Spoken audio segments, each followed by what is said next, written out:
Hello, everyone, and welcome to the Lords of the Night. With me, as always, is the Lord of Pain, Ranting Monkey. Hello. And the Lord of Pennies, Satsu 2 Cents. What up, Deb?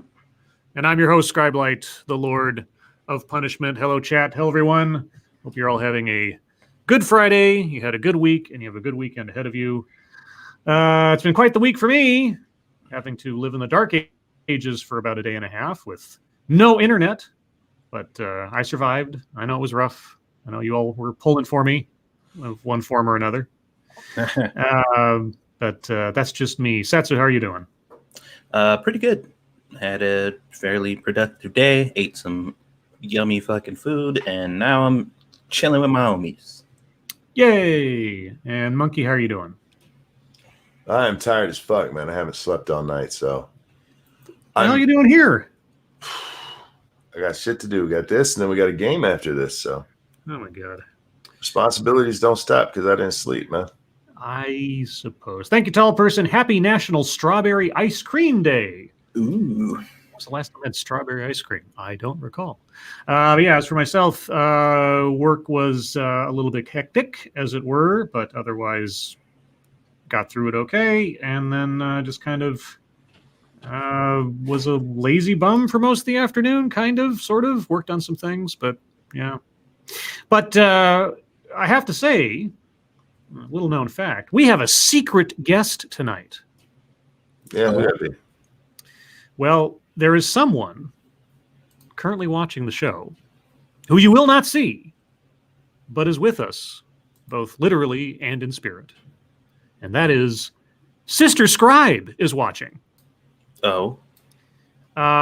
She called me up just a few minutes before the stream started, and she just wanted to let me know that she'd be watching and wish me to have a good show.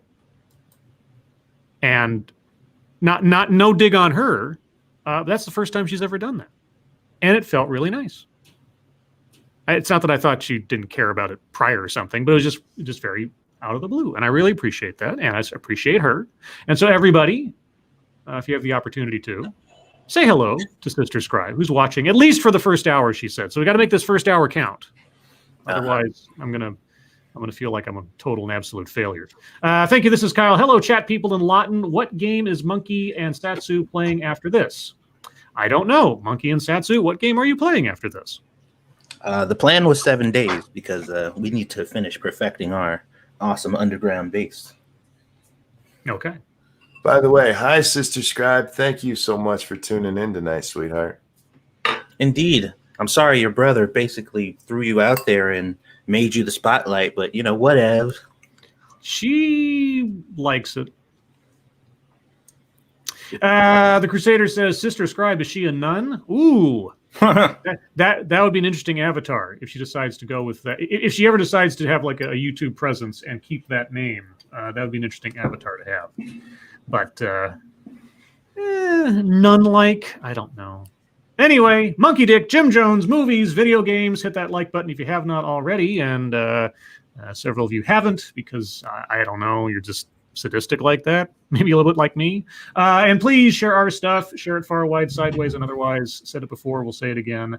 If there's a content creator out there that you appreciate, be sure to let people know that you do, because YouTube doesn't. So if it's us or anybody else, share their stuff. Tell people you like them.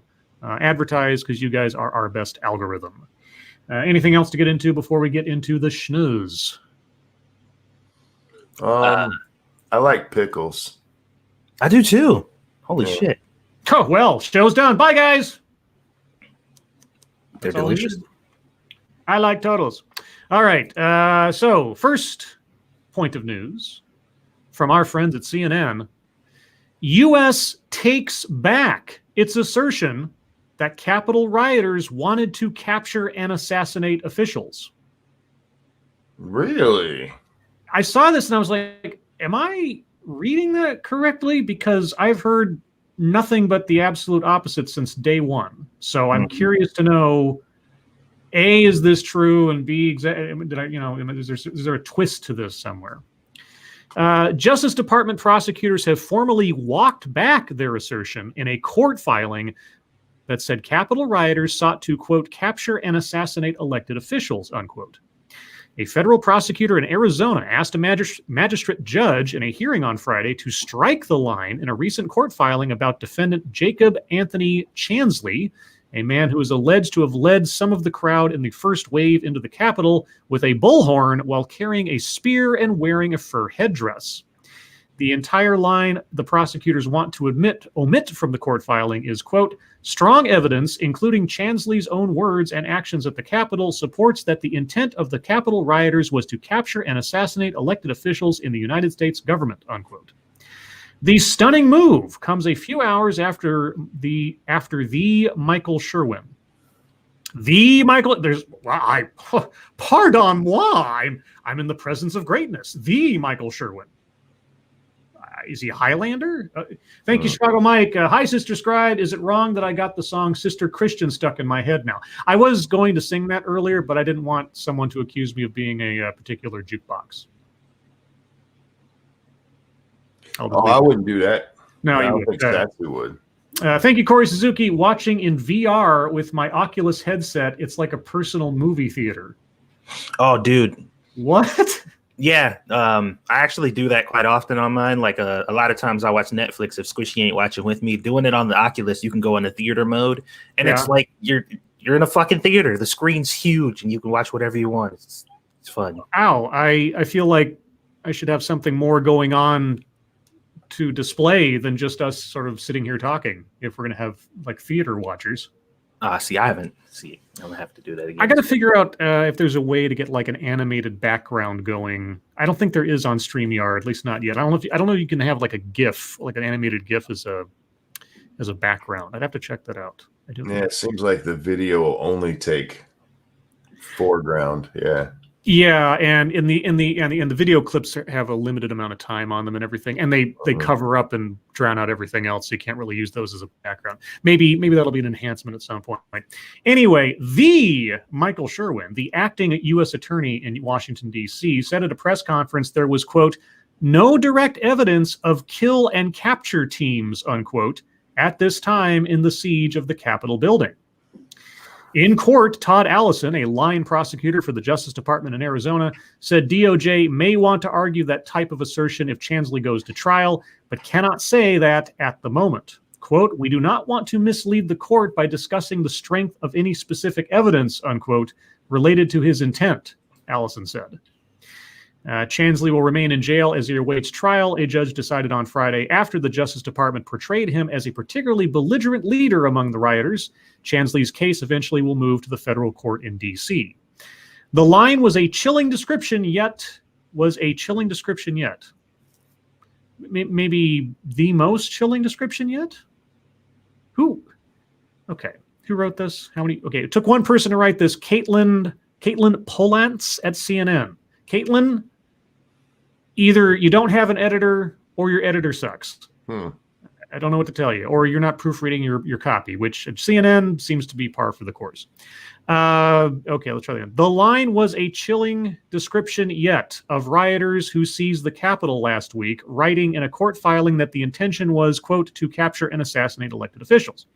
Justice Department lawyers have begun describing in more alarming terms what transpired.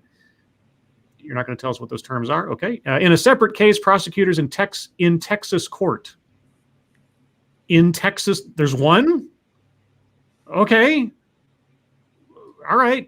In Texas court, alleged that a retired Air Force reservist who carried plastic zip tie-like restraints on the Senate floor may have intended to restrain lawmakers. Chansley's attorney said he is not violent. Quote, he loved Trump every word. He listened to him. He felt like he was answering the call of our president, unquote. Chansley's attorney, Al Watkins, appearing on CNN Thursday night, said, my client wasn't violent. He didn't cross over any police lines. He didn't assault anyone. Watkins said Chansley also hopes for a presidential pardon. Good luck on that one. Yeah. Okay. Well, that's an interesting turn of events because I thought that was like one of the main accusations of the whole thing, that this was an insurrection, a coup, and so on and so forth. What? This is CNN?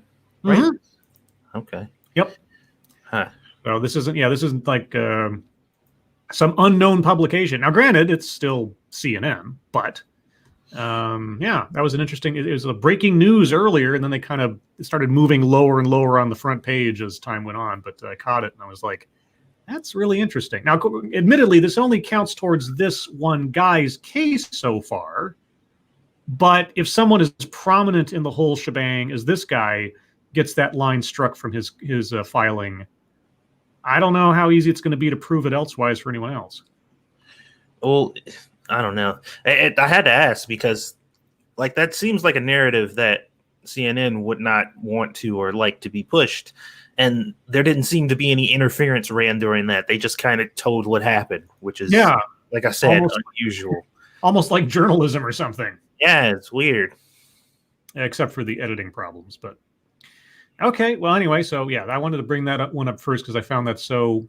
In contrast with everything else on CNN's homepage, it was just so bizarre to see it sitting there like, you get all this stuff, the Trump impeachment and Trump's going to be out and what this means, and over in the corner, it's like Justice Department takes out this thing. Like, what? Okay. Well, I saw a bunch of shit on Twitter today. People going, "Oh, this is going to be hell for Trump in his impeachment trial because this guy said he was answering Trump's call." Like, no, what he actually says, he felt like he was. Well, there was a video today by Matt Christensen, who actually, I guess it was yesterday. He did a whole breakdown of not only the incitement accusation and comparing, what the legal precedent is versus what was said at the time, but also the process of the impeachment trial taking place after Trump is out of office. And it's a very sketchy area as to whether you can try someone for impeachment after they've left office, because the entire point of impeachment is to remove someone from office. And so if it's redundant, is it constitutionally valid?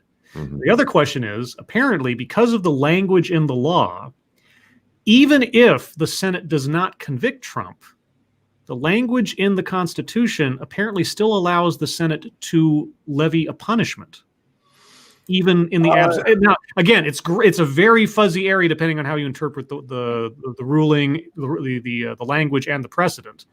But yeah, it's very weird. I had no idea, because this is no time in my life, and I don't think in modern history, has so much minutia about the impeachment process between the first impeachment and now this impeachment come up in our culture, and especially the weird situation of trying to prosecute someone for impeachment after they've left office.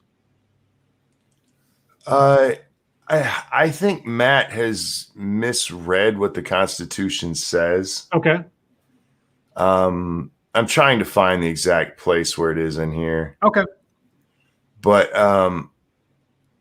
it specifically talks about there will be no the punishment for conviction is removal and other, taking away other things like his Secret Service, his pension, that kind of stuff. But it still has to come with the conviction. Well, I can't quote him verbatim, obviously, but he pointed out some disconnect between the necessity of a conviction and the Senate's power to levy punishment. Now, I can't quote him verbatim. Go check out Matt Christensen's channel if you have a chance. He does some really great analysis on different things. And his last couple of videos on this, I don't know how it's going to play out, but I found it interesting. Here's what it says. It says, judgment in cases of impeachment shall not extend further than to removal of office and disqualification to hold and enjoy any office of honor, trust, or profit in the United States. But the party convicted shall nevertheless be liable and subject to indictment, trial, judgment, and punishment according to the law. Okay, so the convicted is in there. It's judgment in cases. So you can't just make a judgment. The judgment is 2/3. That's and no person shall be convicted without concurrence of 2/3 present. Okay. And then the judgment itself is got to be on that 2/3. Anybody who's reading it different is just trying way too hard to punish Trump. Gosh, I wish I could repeat what his because he not only I brought saw up, the video. Oh, you did? Okay, all right. Yeah, and that's what he's doing. He's and I don't know if it's coming from him or if he heard it somewhere and that's why he brought it up. But no, that is on conviction, not okay. We couldn't convict him, so we'll slap him around anyway. No, that's not how it works. Okay, well, either way, we'll find out as time goes on what happens, of course. But the likelihood that there's going to be a 2/3 majority to convict is pretty much zero. So, again, and the other thing too is they might wait until like months after the inauguration or something to actually start the trial. I don't know. Oh, sure. Yeah, they don't have to do it. I mean, no, they don't. Hopefully they do start immediately. Just get it the fuck over with. But as Matt pointed out, this is going to come to the Senate on the 19th. Everything changes on the 20th. Yeah. So it can't even be brought to the floor immediately. It's going to wait at least a day and everybody gets settled in. So, yeah. And besides which, I mean, it just doesn't make any sense to me politically that you'd want to take the wind out of Biden's inaugural sails by immediately turning everybody's attention to an impeachment trial. It just seems self-defeatist, but who knows? Thank you, The Crusader. This is more about Trump's base than Trump himself. Oh, yeah. Yeah, you know, it's sending a mess. I don't, like I said, I don't understand half the calculus going on here between the justification for the impeachment in the first place, the speed with which they went through the articles, which again cheapens the entire process, and then the logic of doing it after he's already out of office for a conviction that's almost likely not going to happen. It just well, making Trump look bad and damaging his base comes before anything. Like anything, as you can see, because it took them how long to put together a stimulus package, but they've managed to do this shit in literally like a day. Well, and the stimulus package, which is now 1.9 trillion, and there was a 1.8 trillion one on the table back in October, and Pelosi said that was insufficient. Yeah. So it's like, that's insufficient. Oh, I guess it was just another $0.1 trillion that you needed there to. Anyway, we'll get to stuff like that as we move on. Anyway, I had some other stories because I also did not want to dwell too much on politics, which we already have. But hey, it happens. So this story, did you guys ever hear about the missing Bitcoin hard drive? Oh, yeah. Yeah, I thought this was half urban legend, but no, it's not. Man who accidentally threw out a Bitcoin fortune offers $70 million for permission to dig it up. Fuck. A British man who accidentally threw out a hard drive loaded with Bitcoin into the trash has offered the local authority where he lives more than $70 million if it allows him to excavate a landfill site.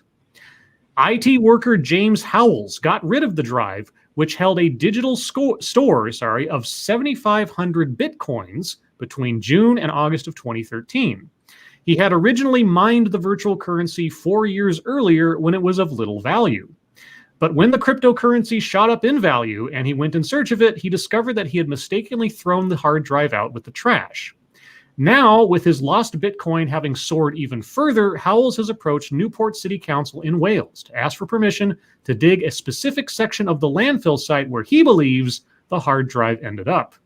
In return, he has offered to pay the council a quarter of the current value of the hoard, which he says could be distributed to local residents. The digital currency was created in 2009 by an anonymous computer programmer or group of programmers known as Satoshi Nakamoto. Bitcoins are essentially computer files that are stored in a digital wallet on your device. They can then be used as payment, with every transaction being recorded in a public list known as blockchain. The price of Bitcoin hit an all-time high in recent days and is now trading around $37,000. Howells first discovered that his hard drive was missing when his Bitcoin was worth around $9 million. Based on the current rates, he estimates it could be worth around $273 million. He told CNN, quote, "I offered to donate 25% or 52.5 million pounds or $71.7 million to the city of Newport in order to distribute to all local residents who live in Newport should I find and recover the Bitcoins. Quote, this work this would work out to approximately 175 pounds per person for the entire city. Unfortunately, they refused the offer and won't even have a face-to-face discussion with me on the matter, unquote. After discovering the mistake, Howells went to the garbage dump to see where the hard drive might have ended up. He told CNN at the time, quote, "As soon as I saw the site, I thought you've got no chance. The area covered is huge." However, he now believes he knows how to retrieve it. Quote, "The plan would be to dig in a specific area of the landfill based on a grid reference system and recover the hard drive whilst adhering to all safety and environmental standards," he told CNN. Quote, "The drive would then be presented to data recovery specialists who can rebuild the drive from scratch with new parts and attempt to recover the tiny piece of data that I need in order to access the Bitcoins," unquote. That's fucked up. Yeah, the value of the hard drive is over $200 million, and I'm happy to share a portion of that with the people of Newport should I be given the opportunity to search for it, et cetera, et cetera, et cetera. A spokeswoman for the City of Newport Council told CNN that the local government authority had been, quote, "contacted a number of times since 2013 about the possibility of retrieving a piece of IT hardware said to contain Bitcoins," unquote. In a statement sent to CNN, the spokeswoman said the council had not refused the offer, but rather was not permitted to excavate the site. She said, quote, "The council has told Mr. Howells on a number of occasions that excavation is not possible under our licensing permit, and excavation itself would have a huge environmental impact on the surrounding area. The cost of digging up the landfill, storing and treating the waste could run into millions of pounds without any guarantee of either finding it or it still being in working order," unquote. Dang. Fair. That's fair. That is very fair. Yeah, this isn't rooting around looking for the buried copies of the ET Atari game or anything. This is one hard drive in a giant landfill. Yeah, and the guy doesn't have the money. It's not like he can say, I'll pay us $70 million up front. No, it's like if we find it and if the thing is still in working order in some fashion. Right. I mean, he's still got to have a little bit of money because there's no way he's doing this by hand. Yeah, and I mean, he didn't buy any other Bitcoin after that. I don't know. Anyway, yeah, that's the most expensive mistake I think I've ever heard someone make necessarily. I mean, I'm sure there are probably worse ones in the stock market and such, but as far as Bitcoin's concerned, yeah, that's like urban legend territory. I thought it was obviously a fake story a long time ago, but yeah, it's real. Let's see. Gulf City Peterbilt says, if it's been there for years, it's rusted to all hell. It depends. Landfills and the layering that they do and everything else has a amazing ability to preserve things from deterioration, from water and other things that can rot stuff. Like I remember years ago, someone did some landfill excavating and found like fresh oranges 20 feet down that hadn't been touched at all by anything that would rot it because it was just sealed underneath this trash. So yeah, it's kind of weird. It's like that. Yeah, they actually have to go over it with spiked wheels to get water down there. Yeah, and that's the other thing I'm wondering is just the weight. I mean, maybe the components are preserved, but the weight alone would probably have crushed the thing at this point. So who knows? Moving on to some not so happy news. Dustin Diamond, Saved by the Bell star, hospitalized with cancer. Dude. Yeah. Dustin Diamond, who played the role of Screech on the popular 1990s high school comedy Saved by the Bell, is hospitalized with cancer, his manager told CNN Friday. Diamond's health is, quote-unquote, serious, and he is undergoing testing at an undisclosed Florida hospital to determine the type and severity of the cancer. An actor and stand-up comedian, Diamond is best known for his performance as Samuel Screech Powers in the teen series that was recently reimagined by the Peacock streaming service with some of the original stars, though not Diamond. His 2009 book, Behind the Bell, in which Diamond shared backstage stories about shooting Saved by the Bell, stirred controversy. He also faces some legal trouble, serving 3 months in jail for stabbing a man during a 2014 altercation at a bar in Wisconsin. The actor has appeared in a number of reality shows over the years, including Celebrity Fit Club, Celebrity Boxing 2, and Celebrity Championship Wrestling. In 2018, he appeared as his Saved by the Bell character in the series Zach Morris is Trash. I never heard of that series. Isn't that a YouTube series? That could be. Actually, Zach Morris is a blonde Tom Cruise. have you ever seen? You've never seen Zach? Oh, it's this great thing where they go through clips of Zach in each show and just show what an absolute horrible piece of shit he was. Yeah. And I never thought of it that way until I sat there and I watched like 10 of them in a row and like, oh yeah, he's a fucking garbage human.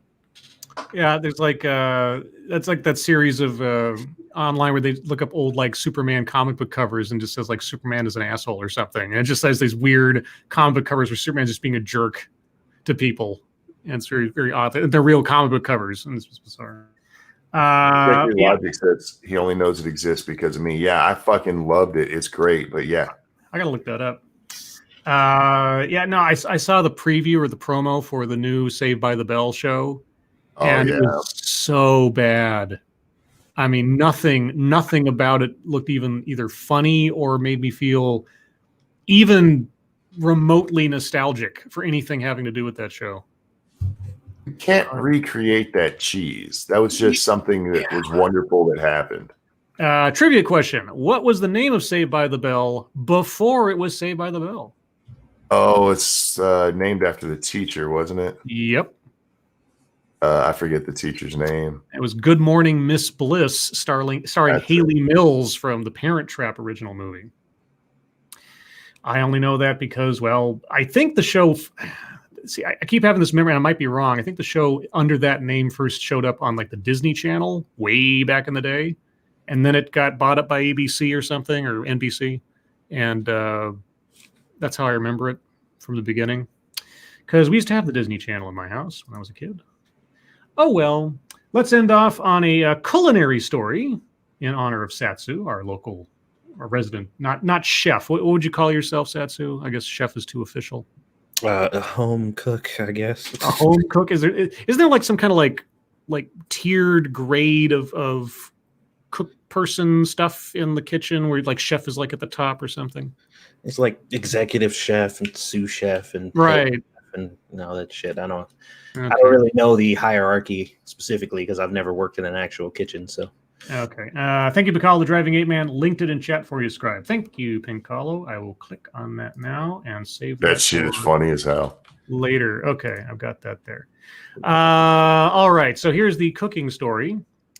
Cafe, croissant, worms. European Union agency says worms are safe to eat. They must be, because tons of kids do it. Nobody likes me. Everybody hates me. Thank you, Poker Pierce. Was watching Tim's show. Man, it's dry. Yellow. Tim's show? Tim who? Like Tim. Wait. The two men. What? Beanie Head. Timmy Turner? Pool? Tim Pool? Like, is it? I'm trying to think of like Tim's show. Which Tim?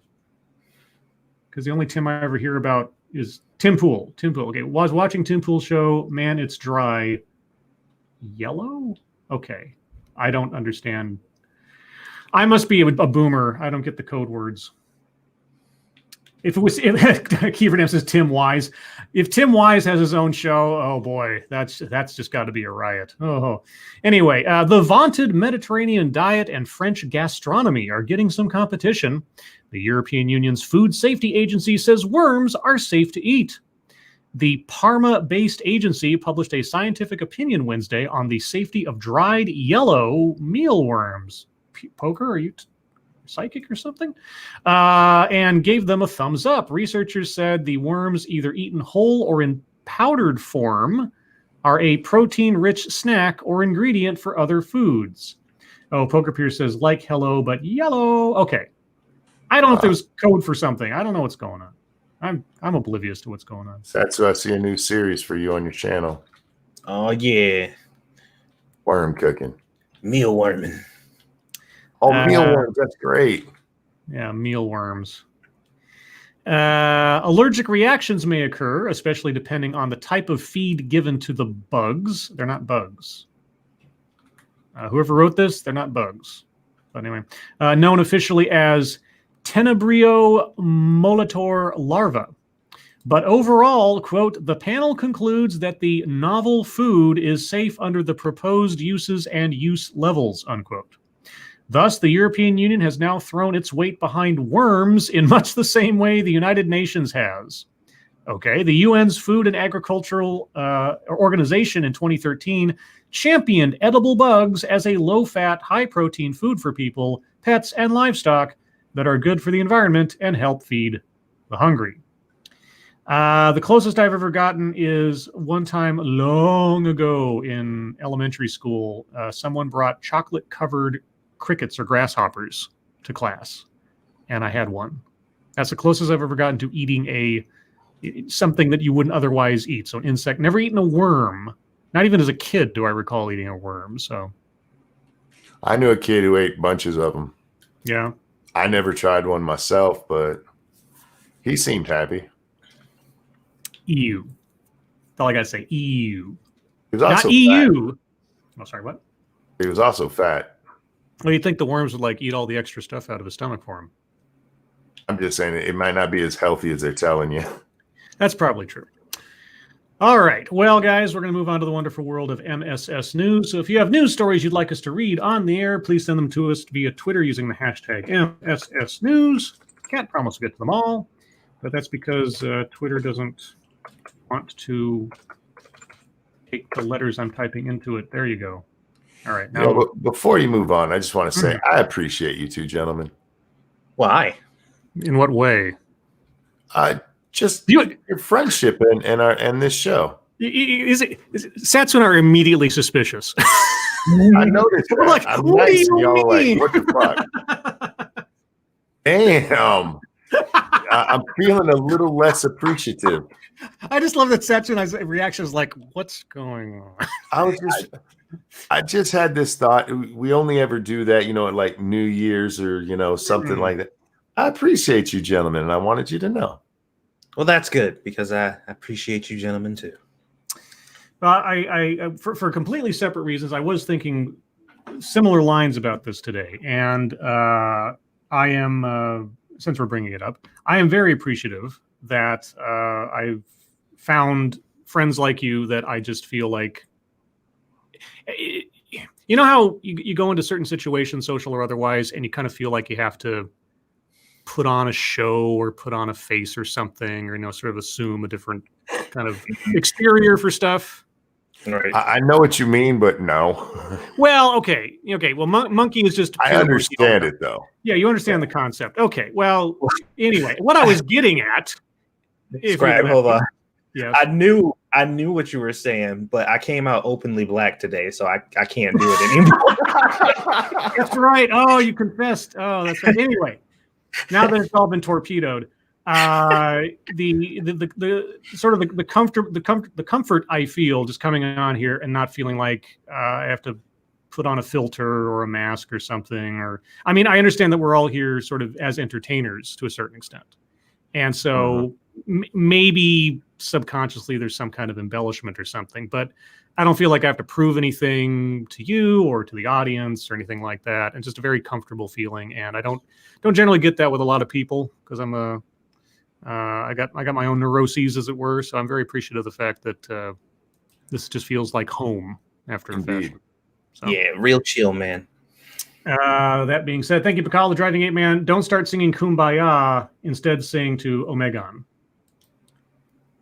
See, I don't know Omegon lore. Does he have his own song or something? I don't know. I don't know. I don't know either. Okay. Well, with that, all that lovey-dovey Hallmark card or papyrus card stuff out of the way, let's move on to the wonderful world of MSS News. This one comes from Sean Uli. Motto Winter says, Scribe, you have necrosis? No, neurosis. Neurosis, not necrosis.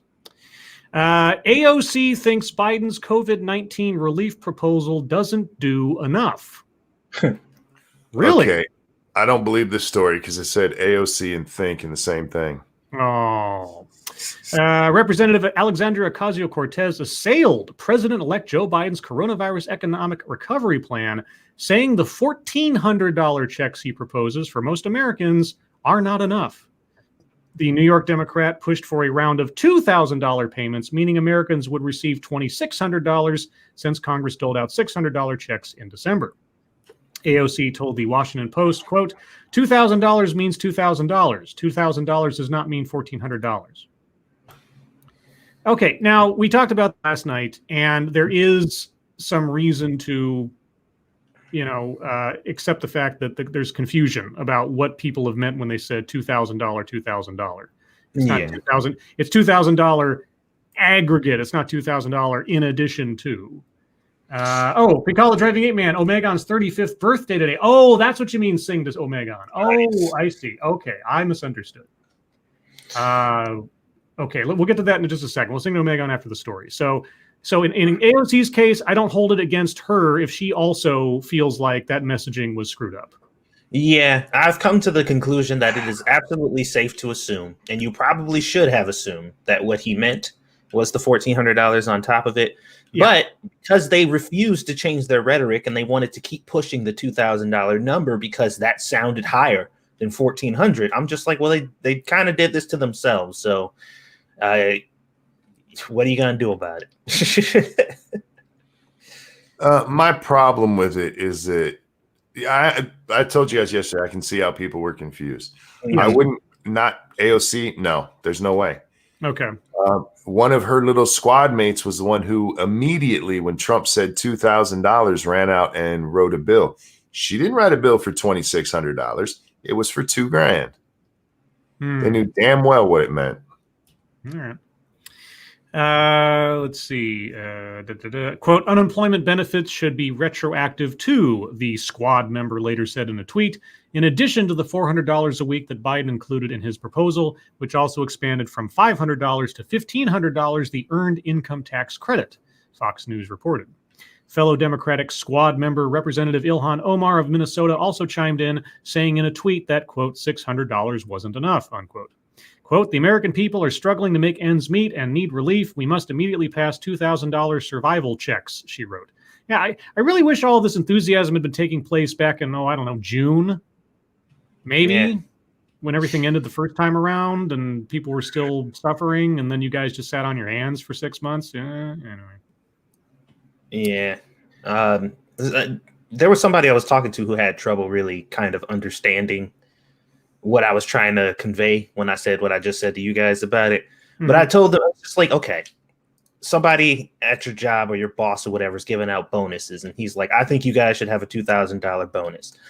They're only doing $600. I'm going to try to get you guys the rest. I don't think it's going to happen. We'll see. And they're like, okay, here's a $600 bonus. We couldn't get you the rest. I'm sorry, but I still want to get you that $2,000 bonus.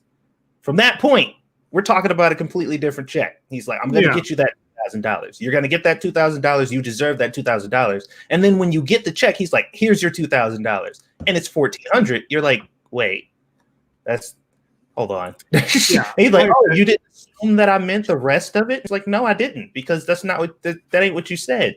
Yeah. So, yeah, the messaging has been very, very messy. And, now they're having to walk back everything and confusing people even more. So we'll see. But now on to singing to Omegon. I don't even know if he's here, but I guess that's beside the point. Somebody, let's see, what were you at in timestamp wise? So somebody referenced this at about 38 minutes and 30 seconds. Monkey, if you would. Omegon, my friend, happy birthday. The one and a two. Happy birthday. Cthulhu Patagan. What? Hold on. Happy birthday. Cthulhu Patagan. I'm not making you a sandwich, Omegon. Happy birthday, dear Omegon. He sleeps. He's a mind flayer. Thank you. Happy birthday, Cthulhu Patagan. Happy birthday, sir. I hope you have a good one or had a good one. I don't know what time, if his birthday's like right now or if it was yesterday by their time. So either way, I hope it's good. Oh, Advocast Diablo says you have to sing it like you're underwater. Something like that. So I'm supposed to drown?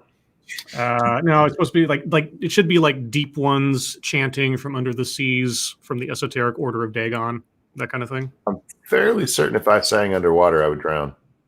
Probably. Tonight's episode of Lords of the Night is not brought to you by the new Jack in a Box chicken sandwich. Jack in the Box chicken sandwiches are not sponsoring this episode of Lords of the Night. Moving on to this one comes from Keeverdam. Let's see. NRA declares bankruptcy, plans to incorporate in Texas. Wow. Oh, shit. Wowie, Okay. wow. The National Rifle Association announced Friday it has filed for bankruptcy protection and will seek to incorporate the nation's most politically influential gun rights group in Texas instead of New York, if you can believe it.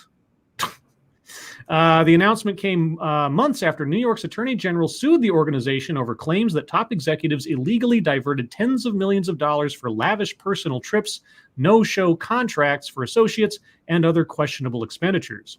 The coronavirus pandemic has also upended the NRA, which last year laid off dozens of employees. The group canceled its national convention and scuttled fundraising. The NRA's bankruptcy filing listed between $100 million and $500 million in assets, and between $100 million and $500 million in liabilities. Yikes. Still, the NRA claimed in announcing the move that the organization was, quote, in its strongest financial condition in years, unquote. Womp. That's not a good thing for them. I was about to say, if this is your strongest financial condition, you've been lying to people for a long time.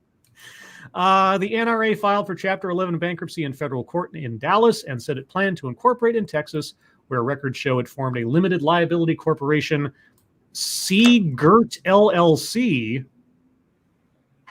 Seagert, S-E-A, that's one word, G-I-R-T, Seagert. That sounds like a line out of the movie Sneakers almost, but anyway, it's probably an anagram for something. Anyway, that's interesting. Okay, the NRA is bankrupt. Wow. They shouldn't piss off the people who give them money. Yeah, too. Let's see. This one comes from Snubberth. And oh, would you believe it? It's a Vox.com article. I haven't really paid attention to Vox since Carlos Maza drama kind of disappeared. I did 2 or 3 videos, Vox videos in the past that were mostly his commentaries. Yeah. But yeah, anyway. Okay. White women's role in white supremacy explained. Again, for probably Sure. the 100th time. Why not? Women at the Capitol riot are just the latest reminder of a long history. Okay. Is this going to call back to the percentage of white women that voted for Trump? Oh, yeah. Probably. Yeah. It's tempting to think of the storming of the U.S. Capitol on Wednesday as toxic masculinity run amok. Is it tempting to think that way? It's tempting to think of literally anything that happens on the planet as toxic masculinity run amok. So. A mob of mostly white men carrying guns and wearing animal skins trying to overthrow democracy on behalf of a president who once bragged about his ability to grab women by the pussy. There was literally one person wearing an animal skin out of the thousands of people there, but okay. It's even more tempting to embrace this narrative when, in a bizarre statement, that president's campaign press secretary describes him as, quote, the most masculine person I think to ever hold the White House, unquote. That was a weird thing to say. I didn't know that was something that was said, but okay. I just missed that, yeah. No, Birds. Okay, interesting. But focusing too much on masculinity obscures a crucial truth. Many women were either present at the riot or cheering on the insurrectionists from back home. There was Ashley Babbitt, the 35-year-old Air Force veteran and apparent devotee of QAnon ideology, who was killed during the riot. Who was she killed by the way, Vox? Exactly. Isn't it interesting that now, out of all the things we've critiqued when it comes to feminism and the patriarchy and all that stuff, disregarding women is the number one tactic to get every single point they make across. Every single one. They have to completely disregard women and their involvement in almost anything to say that, men are just dominant and control everything for every reason. And now they're just like, well, we can't very well discount the women. It's like, why not? You built your entire existence off of doing that exact thing. Let's see. There was the woman photographed with zip tie guy Eric Munchell, now believed to be his mother. There was Martha Chansley, the mother of the widely photographed QAnon shaman who wore a horned hat and carried a spear to Congress. She wasn't present at the riot, but later defended her son in an interview, calling him a great patriot, a veteran, a person who loves this country. Okay, so she wasn't even there, but okay. And of course, there were the women lawmakers who boosted conspiracy theories and false claims about the election being stolen, including Georgia Representative Marjorie Taylor Greene, a QAnon adherent who railed against Democrats and Black Lives Matter protesters in a speech on the House floor this week while wearing a mask reading "Censored." Colorado Representative Lauren Boebert, meanwhile, described January 6th as 1776. Did she? Okay. Before the riot began, live tweeted from the House during the attack, including a mention that House Speaker Nancy Pelosi had been removed from the chambers, and this week refused to allow police to search her bag after it set off metal detectors outside Congress. During her campaign, Boebert promised to bring her gun with her to the White House. To the House, sorry. Okay, well, so far, you've listed off individual people, and so these individual people are reflective of an entire demographic, is what you're saying. Yeah, that's how it works. Not only that, she's painted them in the absolute worst light. Boebert, there was no metal detector. The people in the House were allowed to bypass the metal detectors. It's always been that way. But after the riot, they decided everybody has to go through for some damn reason. And it seems like a fuck you specifically to Boebert because of this whole controversy of her saying she was going to bring her gun. You got to have the whole context of what went on there. She didn't just go, I hate security. But even then, Boebert is an individual person. Yeah. Let's move on to the theory that extends this out, because the very next paragraph starts, white women have been a part of white supremacy in America since the very beginning, experts point out, dating back to their role in slavery. Can you believe that? In a white supremacist ideology, there were white women involved? Can you guys believe that? No, they don't let women do nothing. Thank you, Dark Resurrect. So is QAnon the new verboten thing? Like we said so many times now, the only time I ever hear about QAnon is from the press. Yep. I mean, admittedly, I don't follow every person on Twitter and that kind of thing, but I never hear or see anything that promotes QAnon stuff unless CNN tells me about it or, the Washington Post mentions it or something. Yeah, I've never seen a person pushing it, talking about it, supporting it, anything. Like, the only time I've ever seen it is when other people tell me that they saw stuff from them. And I'm just like, where are you finding this stuff? I'm sure it exists, sure, but yeah, how am I navigating the free internet every day and I'm not seeing it ever? Yeah, it's got to be like the most fringe possible thing that the media keeps reaching out, grabbing, and pulling into the spotlight. And like I say, I don't. It's not that I don't believe it doesn't exist or there aren't people who support whatever the hell it is. I don't even know that I understand what the hell it is. But if it's prevalent in some way, shape, or form, I'm obviously running in the right circles. I don't know. Thank you, Understatement. Teddy Roosevelt would like a word. He hunted, gave a speech after being shot, boxed, wrestled, and got a brown belt in judo when nobody was doing that. That's true. As far as masculine presidents go, I would definitely not put Trump at the top of the list. And when that was said, Teddy Roosevelt trended all day. Oh, that's true, too. Let's see. Yes, women have been a part of white supremacy. Quote, they were at the table when the system was designed. Oh, they weren't. No, they literally were not. They were making the table, sure, but yeah, I mean, they were sewing the flag together or waiting for their husbands to come back from Congress. That was okay. Again, this is a quote. Quote, they were at the table when the system was designed, unquote, says Stephanie Jones Rogers, a history professor at UC Berkeley and the author of the book. The author of the book, They Were Her Property, White Women as Slave Owners in the American South. Quote, they were co-architects of the system, unquote. Look, they were definitely beneficiaries of it, and there's no getting around that. But they weren't at the table. They had nothing to do with designing it. This was white men that did that. That remained true after the Civil War, though the birth and evolution of, through the birth and evolution of the Ku Klux Klan, and during the Civil Rights Movement when white women were some of the most vocal opponents of school integration.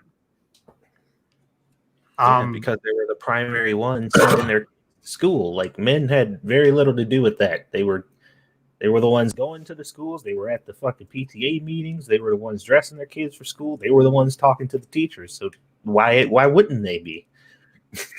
Imagine that, integrating schools and white racists not wanting that to happen, and some of those being women. Is this the most duh article I've ever read before? But we're not talking about just there were white women who were white supremacists. No, you're saying white women are white supremacists, full stop. Yeah.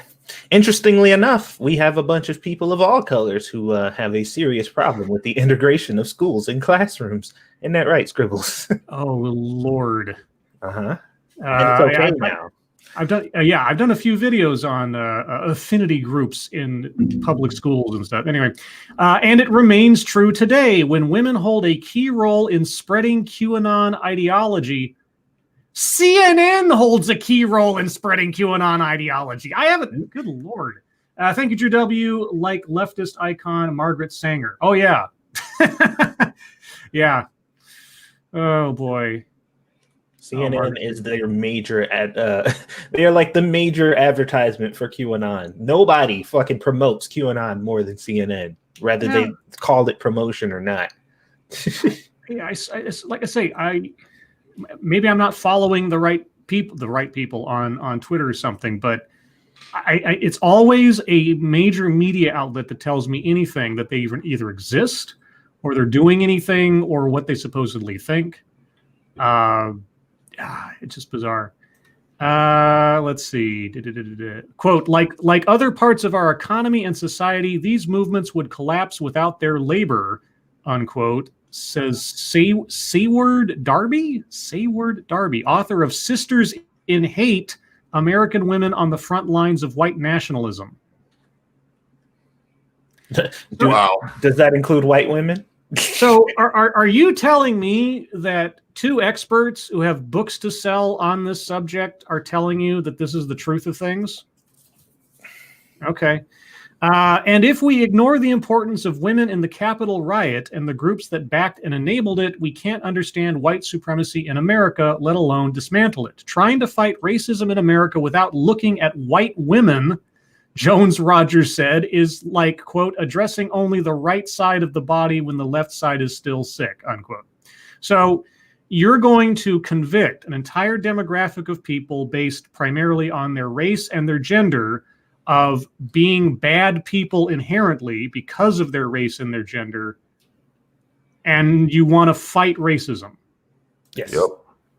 Okay. I just wanted to make sure I was clear on that. Sounds like you got it all right. Yeah. All right. Well, I'm glad I understood. I do try to understand things. Well, you know the saying, Scribe. The most powerful tool against racism is racism that's not called racism.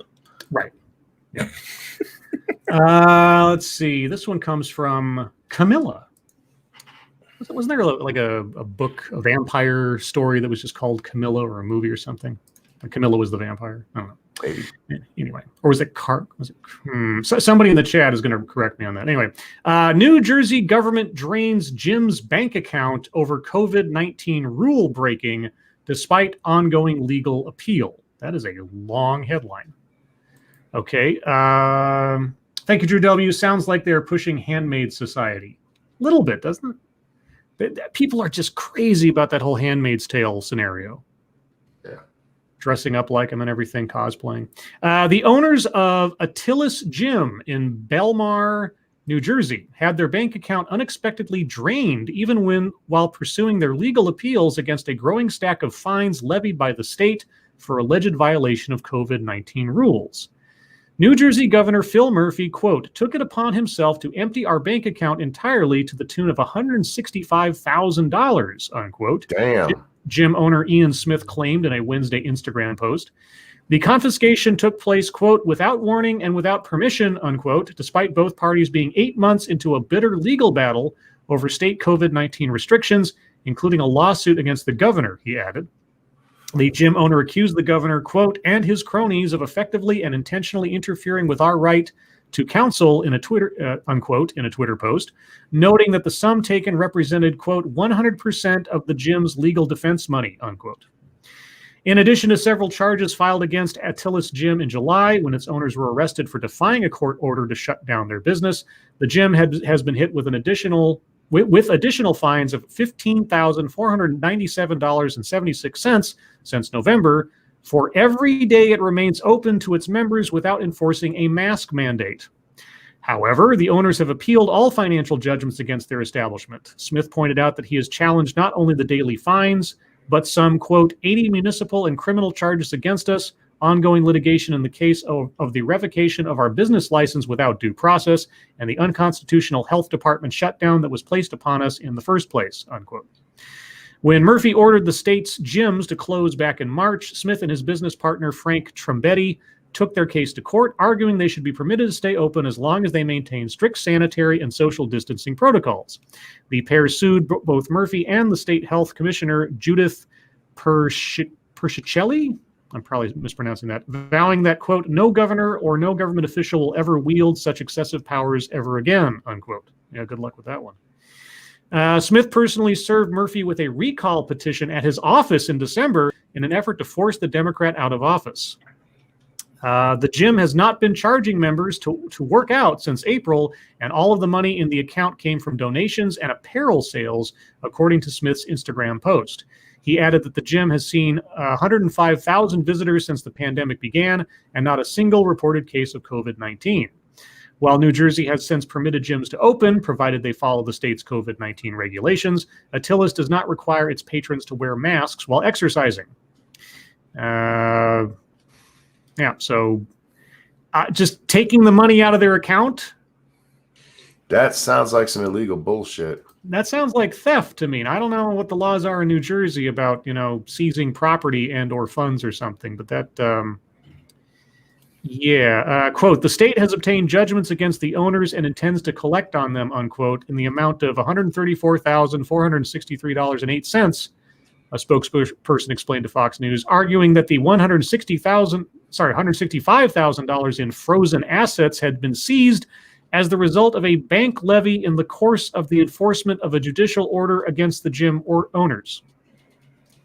What? There was a court order to do this. That's bizarre. But I'm not saying there's not a court order to do it, but especially if they're still in proceedings, that's bullshit. Yeah, if it hasn't reached a final judgment, you don't get to seize their money. You can't just steal from people like that. Yeah, I think there's going to be another lawsuit, and they're going to win that one. And even if they lose the first one, they're going to win the second one and get all their money back. Okay. Okay, moving on from that. This one comes from senior staff reporter and chief Florida correspondent, Colleen Bernier. It's always nice to have a yay at the end of your name. IRS delays start of tax filing season to February 12th. Oh. Okay. Well, that's fine. I mean, I'll be ready to go in probably about 3 weeks when I get all my paperwork, but whatever. And by the way, I'm never using TurboTax again. Boy, they screwed me over last time. I thought I'd filed my 2018 returns or whatever. No, I didn't. And TurboTax never told me I didn't, or they never completed it, or there was a failure of the connection or something. So I had to file late, a year late last year. So I had to file twice. It was ridiculous. I'm never using TurboTax again. The IRS is delaying the start of the 2020 tax filing season to February 12th, according to an announcement Friday from the agency. On that date, the IRS will start accepting and processing last year's tax returns. Normally, the agency opens tax season in late January. This year, however, the IRS will need more time to prepare after the COVID Relief Act that took effect in late December. And yes, the tax filing deadline is still April 15th. I got a feeling they're going to push that back again. I don't know. I think so. Well, I'm just not sure because last time it was specifically because COVID was blowing up and it'll be a year by that time. You know what I mean? I guess we'll see. Quote, if filing season were opened without the correct programming in place, then there could be a delay in issuing refunds to taxpayers, the IRS said in its announcement. Quote, these changes ensure that eligible people will receive any remaining stimulus money as a recovery rebate credit when they file their return, the agency said. Let's see. Quote, while I am disappointed that this year's filing season will begin later than usual, I recognize the IRS has faced extraordinary challenges throughout the COVID crisis, said House Ways and Means Committee Chairman Richard Neal, Democrat of Massachusetts. Quote, it's a relief to know that despite contending with the distribution of 2 rounds of economic impact payments, 2 whole rounds, facility closures and other disruptions, the agency will be able to begin accepting returns within the next month, he said. Should have been more than just 2 rounds. But anyway, we've talked about that plenty. Let's see. We are at the top of the hour, and I'm already moving into stories from yesterday. So with that, guys, we're going to move on to YouTube time. Guys, thank you so much for all the stories. Sorry I didn't get to them all, but we get caught on 1 or 2 of them because just can't let them go, and our minds race. And here we are. And then my phone beeps at me because, of course, it does. And my phone is beeping at me because of, give me benign news, not bad news. Okay, I'll take benign. With that, we'll move on to YouTube time. I'll go first because I don't have much. Just worked on the theme for today. If you hadn't noticed, it's Stranger Things with me, Satsu, Monkey, and Irate Alex on bikes facing off against evil in the thumbnail. Other than that, I plan on doing a TED Excellence tomorrow. Boy, oh boy, did I find one. It's not very recent. I came across it, but it has almost no views. And as far as I could tell, like the only comment on it was one of those automated, scantily clad Asian girls saying, I love you on it or something. Oh, yeah. So I think it's effectively it's brand new for everybody because it hasn't been seen, but the subject matter and the location it took place, given something I recently watched, it'll be interesting to listen to. But that'll be tomorrow at noon Pacific time, 3 p.m. Eastern, per usual. And then on Sunday at 1 p.m. Pacific time, I'll be over on Jack Gunsky's channel for Jackbox Games and or Quippers United. I'm not quite sure what we're doing. I don't know how it works over there. But I will be subject to whatever it is Sunday at 1 p.m. Pacific time. Sunday. Other than that, the Kurt Metzger thing got differing schedules and technical stuff kind of threw it off this week. Might be next week. I'll let you guys know. And I think that's everything. Satsu, what do you got going on? Not a whole lot. Did my cooking video. Finishing up the Final Fantasy one will be going up as soon as I get a chance. And that's kind of it, man. Got a bunch of back end stuff, obviously. Game streams and stuff will be pending. Thinking about playing some other games throughout the week once the transition finally happens, but just working hard, guys. Working hard. All right, and Monkey, what you been up to? Oh, let's see. I did a game stream. I know that. I don't remember what the hell I played. I did. Oh, I went to do my game stream and my computer went, After I'd already started it, everything just was like fucked up. I'm like, okay, guys, I'll be right back. And I go and I decided to restart my computer. And it took like 5 minutes for my computer just to shut down. Once it came back, it was fine. Turns out Microsoft was downloading shit in the background again. Oh. I've turned that shit off and they keep turning it back on. It's pissing me off. But then I did my game stream and it went well. And that was my seventh stream in 7 days. So I was able to become an affiliate over on Twitch. Yay! And then did a monkey in the morning and then tried to sleep and it didn't work. So I got up and I did another stream on my Twitch channel. And we have the greatest audience in the world, man. People showed up and they were very generous and picked up 25 subscribers. You guys are awesome. And for the record, the vast majority of those were gift subscriptions. And I know there were a couple other. I know Della Hayes did one, and I forget who else, but Bubba and Jay, you guys are fucking heroes. Thank you. Yeah, gift subs are really nice over there. That's those are really nice. Speaking of a good audience, Satsu, check your Streamlabs. Hyman Lyman says you need to check your Streamlabs. Okay. And Monkey, might as well do yours as well. You never know. Oh, yeah. Just in case. In fact, any particular show, you guys should just have that open the whole time. It don't be like only on my night am I like programmed to make sure it's up, you know? Yeah. Mm-hmm. No, I get it. All right. Was that it, Monkey? Oh, yeah, that's it. Okay. Let's move on to the wonderful world of internet circuitry. I don't have much, but I got a couple of things. Let me know if you guys want to read off your Streamlabs. I have none. Okay. Yeah, I need it. My computer's moving kind of slow, so give me a second. Okay. Sure. So this one, this was posted by Sean Hannity. I don't follow Sean Hannity, but I think it was a retweet from somebody else. Regardless, he's just tweeting out a report. Report: New York Post bars reporters from using CNN, MSNBC, or New York Times as primary sources. And I said, imagine a CNN that was mandated not to source from the Washington Post, the New York Times. Can you imagine what CNN would do if they actually had to, I don't know, chase down their own stories? Well, the fact that this is even newsworthy speaks on its own, because it's just like, well, yeah, journalists have to sometimes, I don't know, do their own journalism. Well, I just more and more, and I know this isn't a new concept or anything, but CNN is turning, it has turned quickly, at least on its print media, into not only just a blog site, but they're no better than, say, the Young Turks or even us, in the sense that they read somebody else's copy and then rehash it out again and or give their own analysis on it. They don't actually do their own chasing of stories. They don't do their own investigation for so much. I mean, I'm sure there are CNN reporters that actually do the footwork and everything. But, 9 times out of 10, we read a story from CNN and it's like, the Washington Post reported, or the New York Times reported today.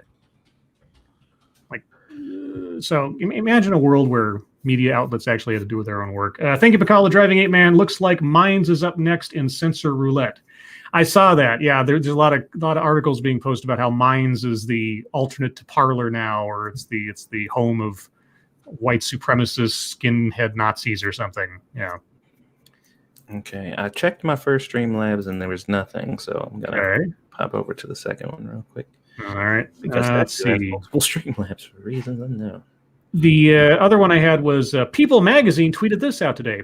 Historian, and I use that with quotation marks around, historian Dr. Ibram X. Kendi to produce 3 Netflix projects based on his anti-racism books. Oh, that sounds about right. Okay, go ahead. Hyman Lyman, thank you. After a short conversation I had today about MLK, the question, quote, why are we celebrating a guy who couldn't even keep his head on his shoulders? It's not like we have a day for JFK. I couldn't answer. Wow. Okay. Interesting.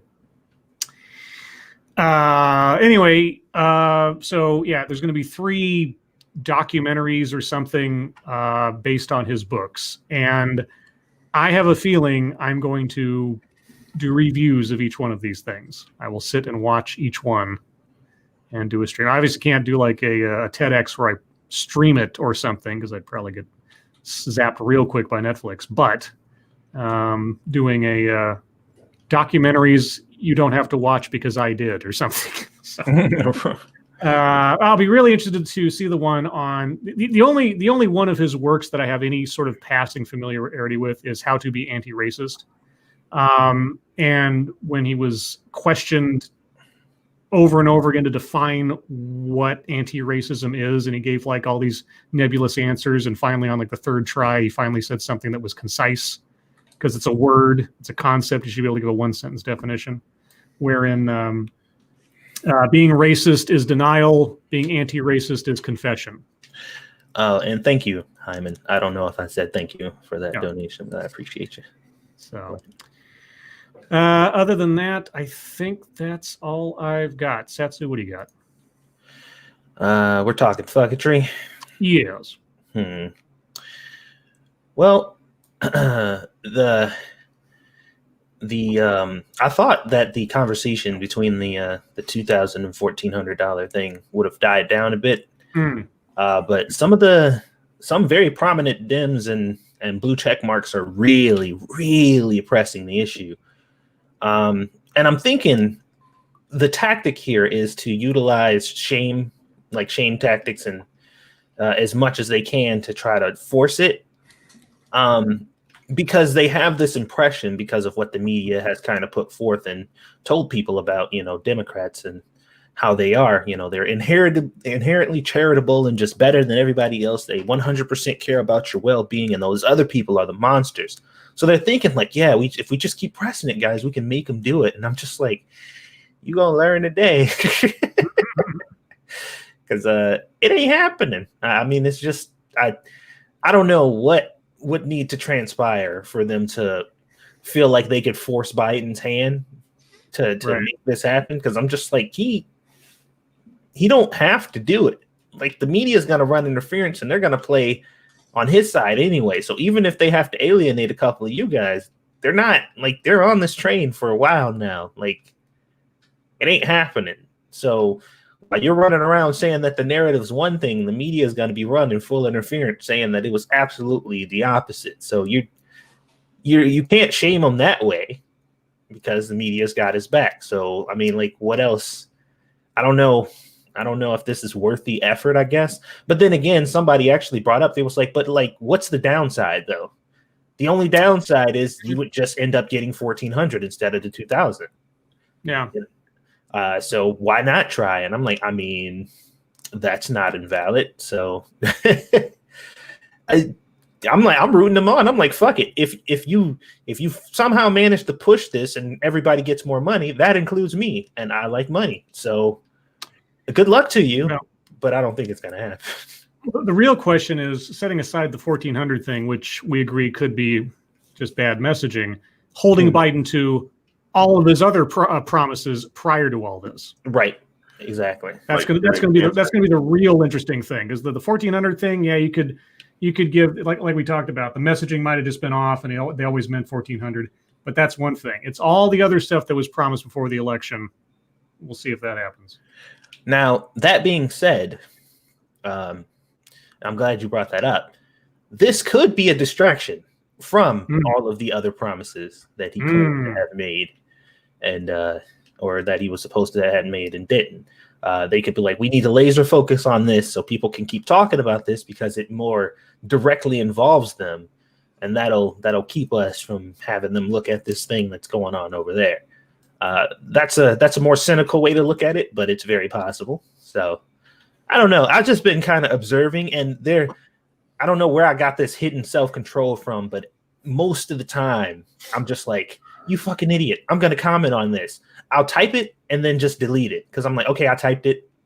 I didn't press enter. I typed it. I got it out of my system. So I'm just going to delete it and walk away. Cause I'm just like, I'm not about to get into this with these people, cause this ain't even really my fight. But it has been interesting to see, because the right seems to be kind of staying out of it for the most part, or just kind of laughing on the sidelines. I haven't seen any prominent right wingers, or maybe I just don't recognize them, trying to press the issue. But that was like the bulk of it. My fucketry today was just kind of observing this shit storm unfold.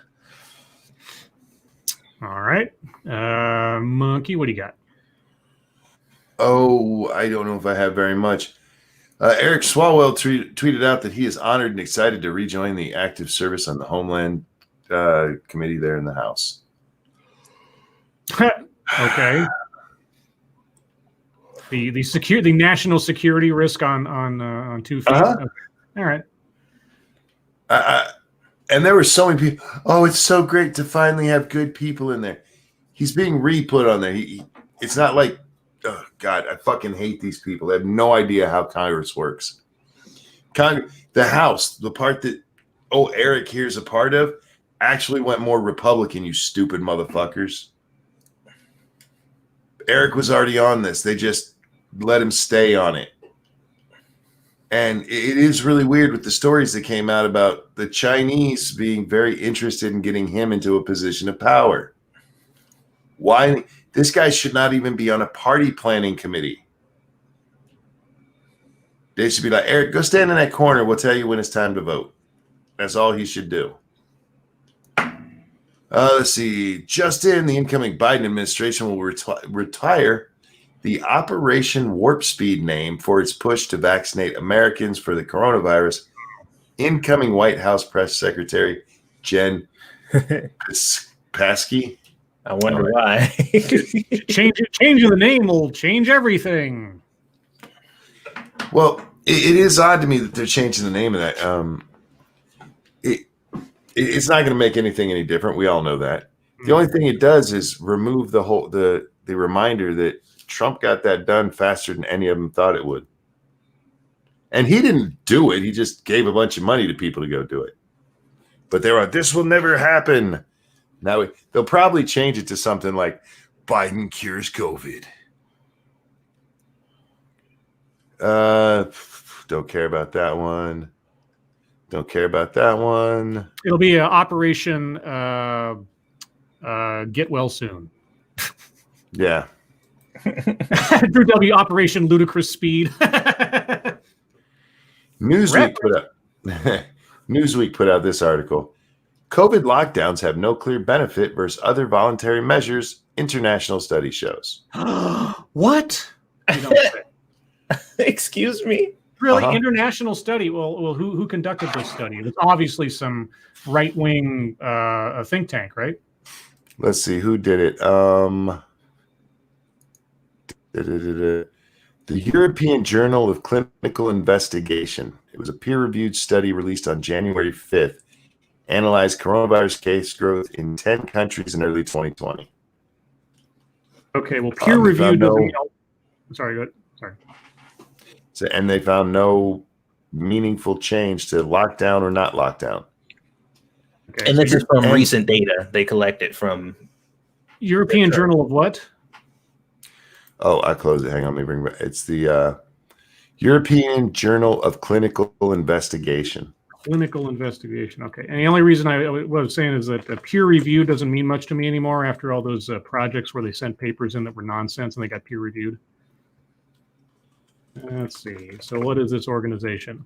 European Journal of Clinical Investigation, Wiley Online Library. Okay, I'll have to look at some stuff. I don't know. I'll let you know.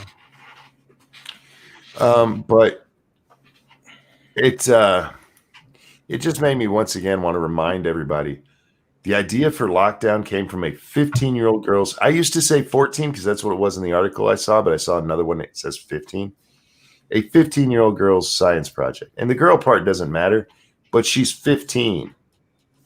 And they took this and went, oh my God, this is the smartest thing we've ever seen. Some people need to stop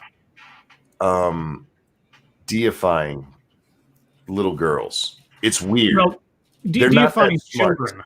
Deifying children in general. There was a TEDx I did where it was like, listen to the wisdom of 9-year-olds. And I'm like, 9-year-olds have no wisdom. What are you talking about? And of course, the talk had more to do with like kids as old as 9, but talking about like 2 and 3-year-olds. Like, no, stop. What we did with this pandemic is something that we've never done before. Mm-hmm. In all of the pandemics that have come, and look, there have been other ones that have hit other countries harder than us in the last several years. So there have been pandemics. Never has this been done before. But with this one, suddenly when I can't help but put on a little bit of a conspiracy cap when it's like, we desperately need the economy to crash so we can beat Donald Trump. That do we do it? Do we still have that 15-year-old science project? When was that science project and all? When did that happen? She's 29 now. Okay. The girl who wrote that it was 14 years ago. And her dad saw it, and he's a scientist, and he's like, guys, my daughter just had the greatest idea ever. we should just shut everything down. That'll make it all right. Let's destroy the economy. That'll do it. Yeah. So in the last 14 years, even though this idea has been out there, never been done before. Yeah. And it's destroyed economies around the world. Good job. Yep. Stop listening to little kids. They're stupid. Even when they're getting smarter, they're still stupid. That's all I got. Oh, wait. No. I'm sorry. I forgot about this one. Oh. Charlie Warzel. He is a writer at large for the New York Times. He said, I'd love to exercise on Peloton. Is that how you say it? I don't know. That one you have to pay money for to watch a video and you're supposed to exercise with it. And I pass a person with a bunch of American flags in their name and a hashtag about a rigged election and realize it's impossible to even have 20 minutes where I'm not confronted with the collapse of our country. And all I can think, like, bitch, what did you do with all the Russia stuff? Yeah. Where have you been? Look, I'm gonna keep saying this. I want those fucking years back, dude. Man. Anyhow, that's all I had. All right. Well, thank you, the Crusader. Off topic. Steve Irwin's daughter is pregnant. I feel old now. Oh, Bindi? Was that her name? Bindi? Wow. Yeah, that is. God, how long ago was that when he died? Oh, it's been a while. It's been a long time, hasn't it? Jesus. Yeah, she's all grown up. All grown up. All right. Well, since we have a few minutes, we're going to do a Mad Lib, if you can believe it. Yay! Now, it is entirely possible we've done this one before because I can never remember, but it'll be different because all the worlds will be different. So, chat, this is what I need from you. And actually, I'm going to give you 3 things I need, but those 3 things will fill 6 different spots because 4 of them are all the same kind of thing. So all your suggestions will be used. So, thank you, James Colley. Monkey has a message. And how bendy is she? Well, at least bendy enough to get pregnant. So, chat, this is what I need from you. I need a plural noun, a verb, and a verb ending in ing. A plural noun, a verb, and a verb ending in ing. And there are 4 spots for plural nouns in this part of the thing. So that's why I'll use several different suggestions for those. But that being the case, start at the top. Satsu, I need an adjective. And it's going to be adjectives, the first 4, guys. So get your adjectives and your nouns ready. It's going to be mostly adjectives and nouns. Juicy. Sorry, what was that? Juicy. Okay, you broke up. Okay. Juicy. Monkey, I need an adjective. Real quick. Thank you, James Colley. Did y'all hear the con theory that China is waiting to attack America the day Biden takes over? They say China's close to our waters and Trump is going to use some obscure act to barricade in the White House. My mom loves these theories as factual news stories. No, that's one I hadn't heard yet. But thank you. Herpy ridden. Gross. You know what? When I started typing that in, autocomplete popped it up because you've done that before. I know. I like that one. All right, Satsu, I need another adjective. How about unclogged? Unclogged. Okay. Monkey, I need an adjective.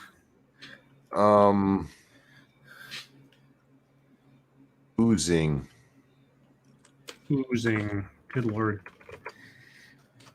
Oozing, herpy, yeah, okay. Satsu, I need a noun. How about a bloody knife? Well, that's more of a... I'll just put knife, because bloody is a adjective, Satsu. A knife. Monkey, I need a noun. Oh. Man. I'm trying to be dirty, but not overtly dirty. Uh-huh. Whore. Thank you, color commentary. I got a wokest to like one of my tweets. Ask me how. By sounding woke but being sarcastic. By saying something completely overtly racist, but leaning to their ideology. Satsu, I need a noun. How about a can of SpaghettiOs? Can of SpaghettiOs. Okay. SpaghettiOs. All right. I'm probably. Hold on. Monkey, I need a noun. Nude beach. Ooh. I haven't done that one before. Ha. Nude beach. All right. 1 second here. I did that for you, so you don't have to remind us they can be a place. I appreciate that. Thank you. All right. I'm a giver. See, he reminded of us of that, but every time we end up doing it and I try to do a place, it doesn't fit because they were asking for like a thing. And I'm like, God. Yeah. They really should say things instead of nouns in a lot of these. Jeanette, thank you so much. Nothing overtly dirty. ...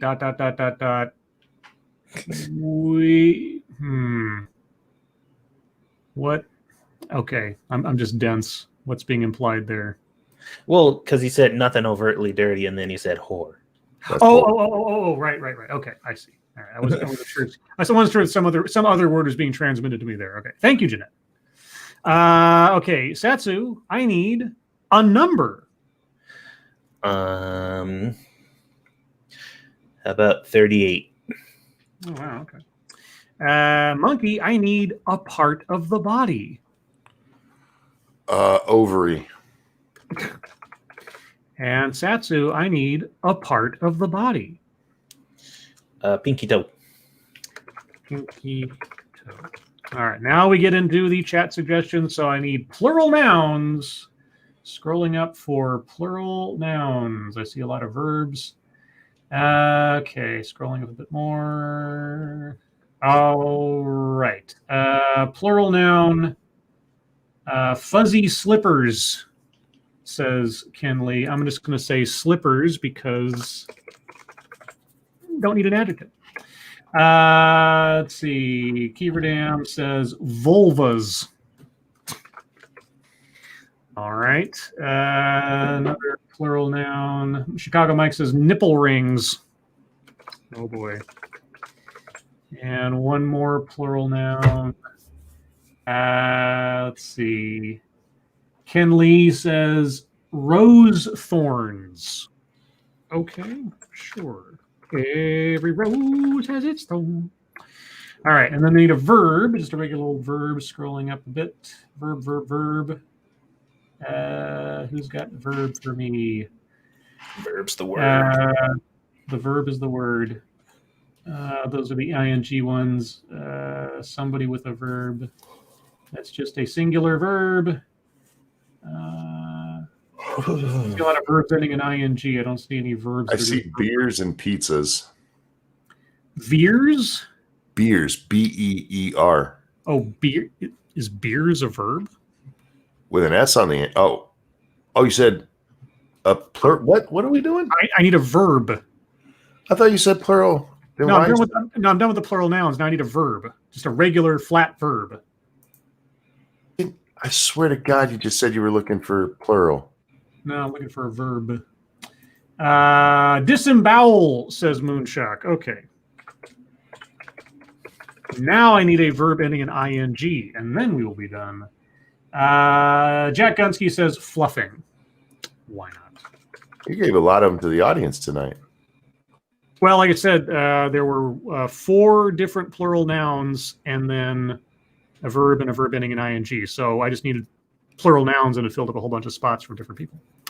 All right, here we go. See the results. This one's called video games.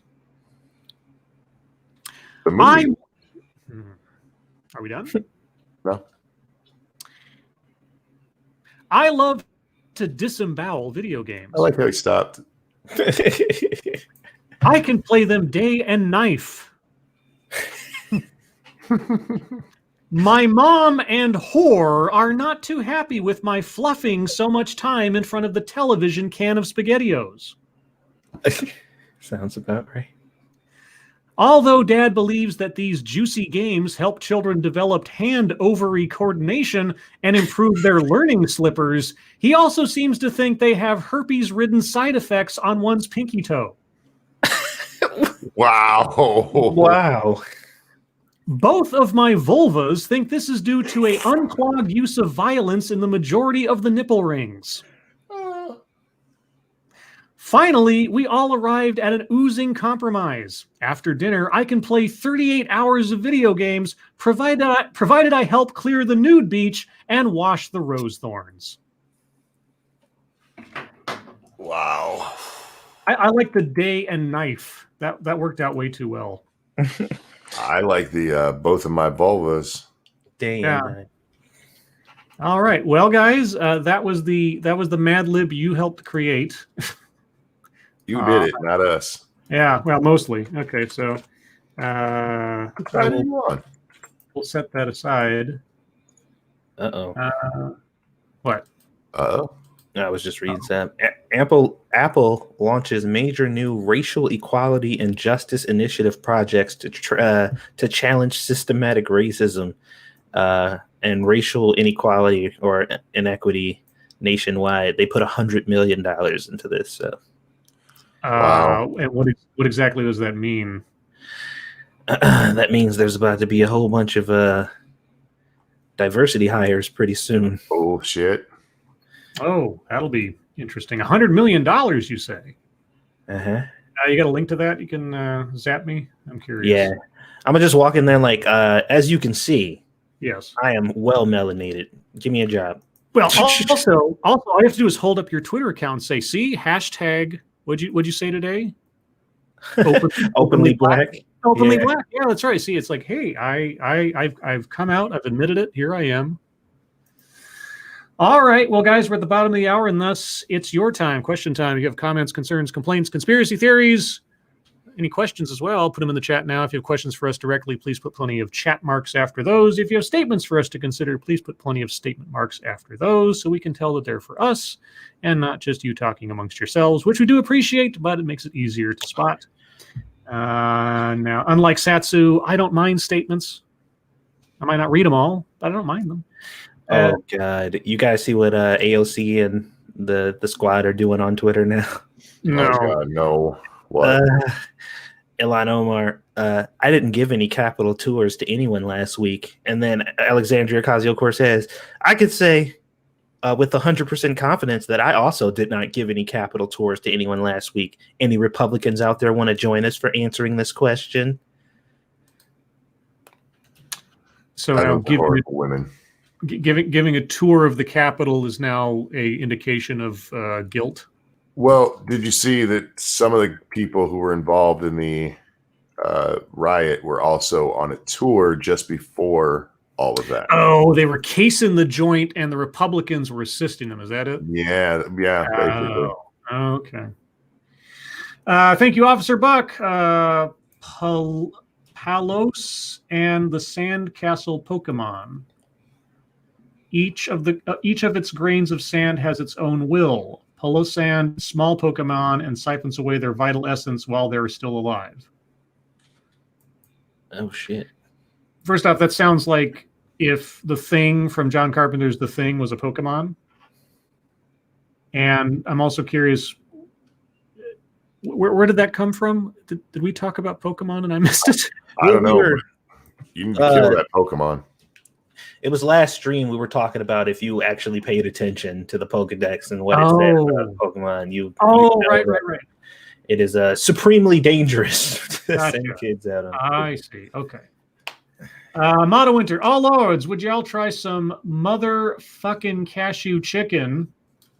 What does that mean? Some goddamn egg rolls and a pleasant strawberry shake in a tall pink lion cup. I'm not big on the pleasant shakes. I need it angry. Well, I mean, today is strawberry ice cream day, according to Tall Person, so it would be appropriate to have a strawberry shake today. All jokes aside, I would like to go to a place whose menu read very similar to that. We got angry shit, y'all. Yeah, just like, can I get some motherfucking fries? Satsu, that's the restaurant you have to open. Nah, man. Dude, your food truck. Yeah. Some motherfucking fries. It's gonna be called the fucking food truck. That's right. Oh shit, I'm the fucking food truck. Mommy, No, can I it's- have a fucking burger? Yeah, exactly. A fucking burger. No, you just call it MF Food Truck. MF food truck? Yeah, motherfucking food truck. Motherfucking food truck. Actually, it'd be funnier if all the if of all the names of the stuff just had the initials, but didn't actually have the word, and everybody knows what they're. Yeah. That would get away with people being like, that's inappropriate. Angry Illinoisian. I find it funny when Scribe calls himself a jukebox. That jukebox hero plays in my head. Oh God, jukebox hero. Yeah, I don't know why Scribe started that whole jukebox thing. It's weird, but yeah, it kind of fits. I didn't start the jukebox thing. I feel like you did. No, that was you. That was you. I don't think so. I'm pretty sure that was you. I'm a nice guy. Just for no reason in the middle of earlier, I stopped to tell you guys how much I appreciate you. Why would I do something like that? And you notice how Satsu and I were still suspicious. I know, and that was hurtful. Why do you think that is?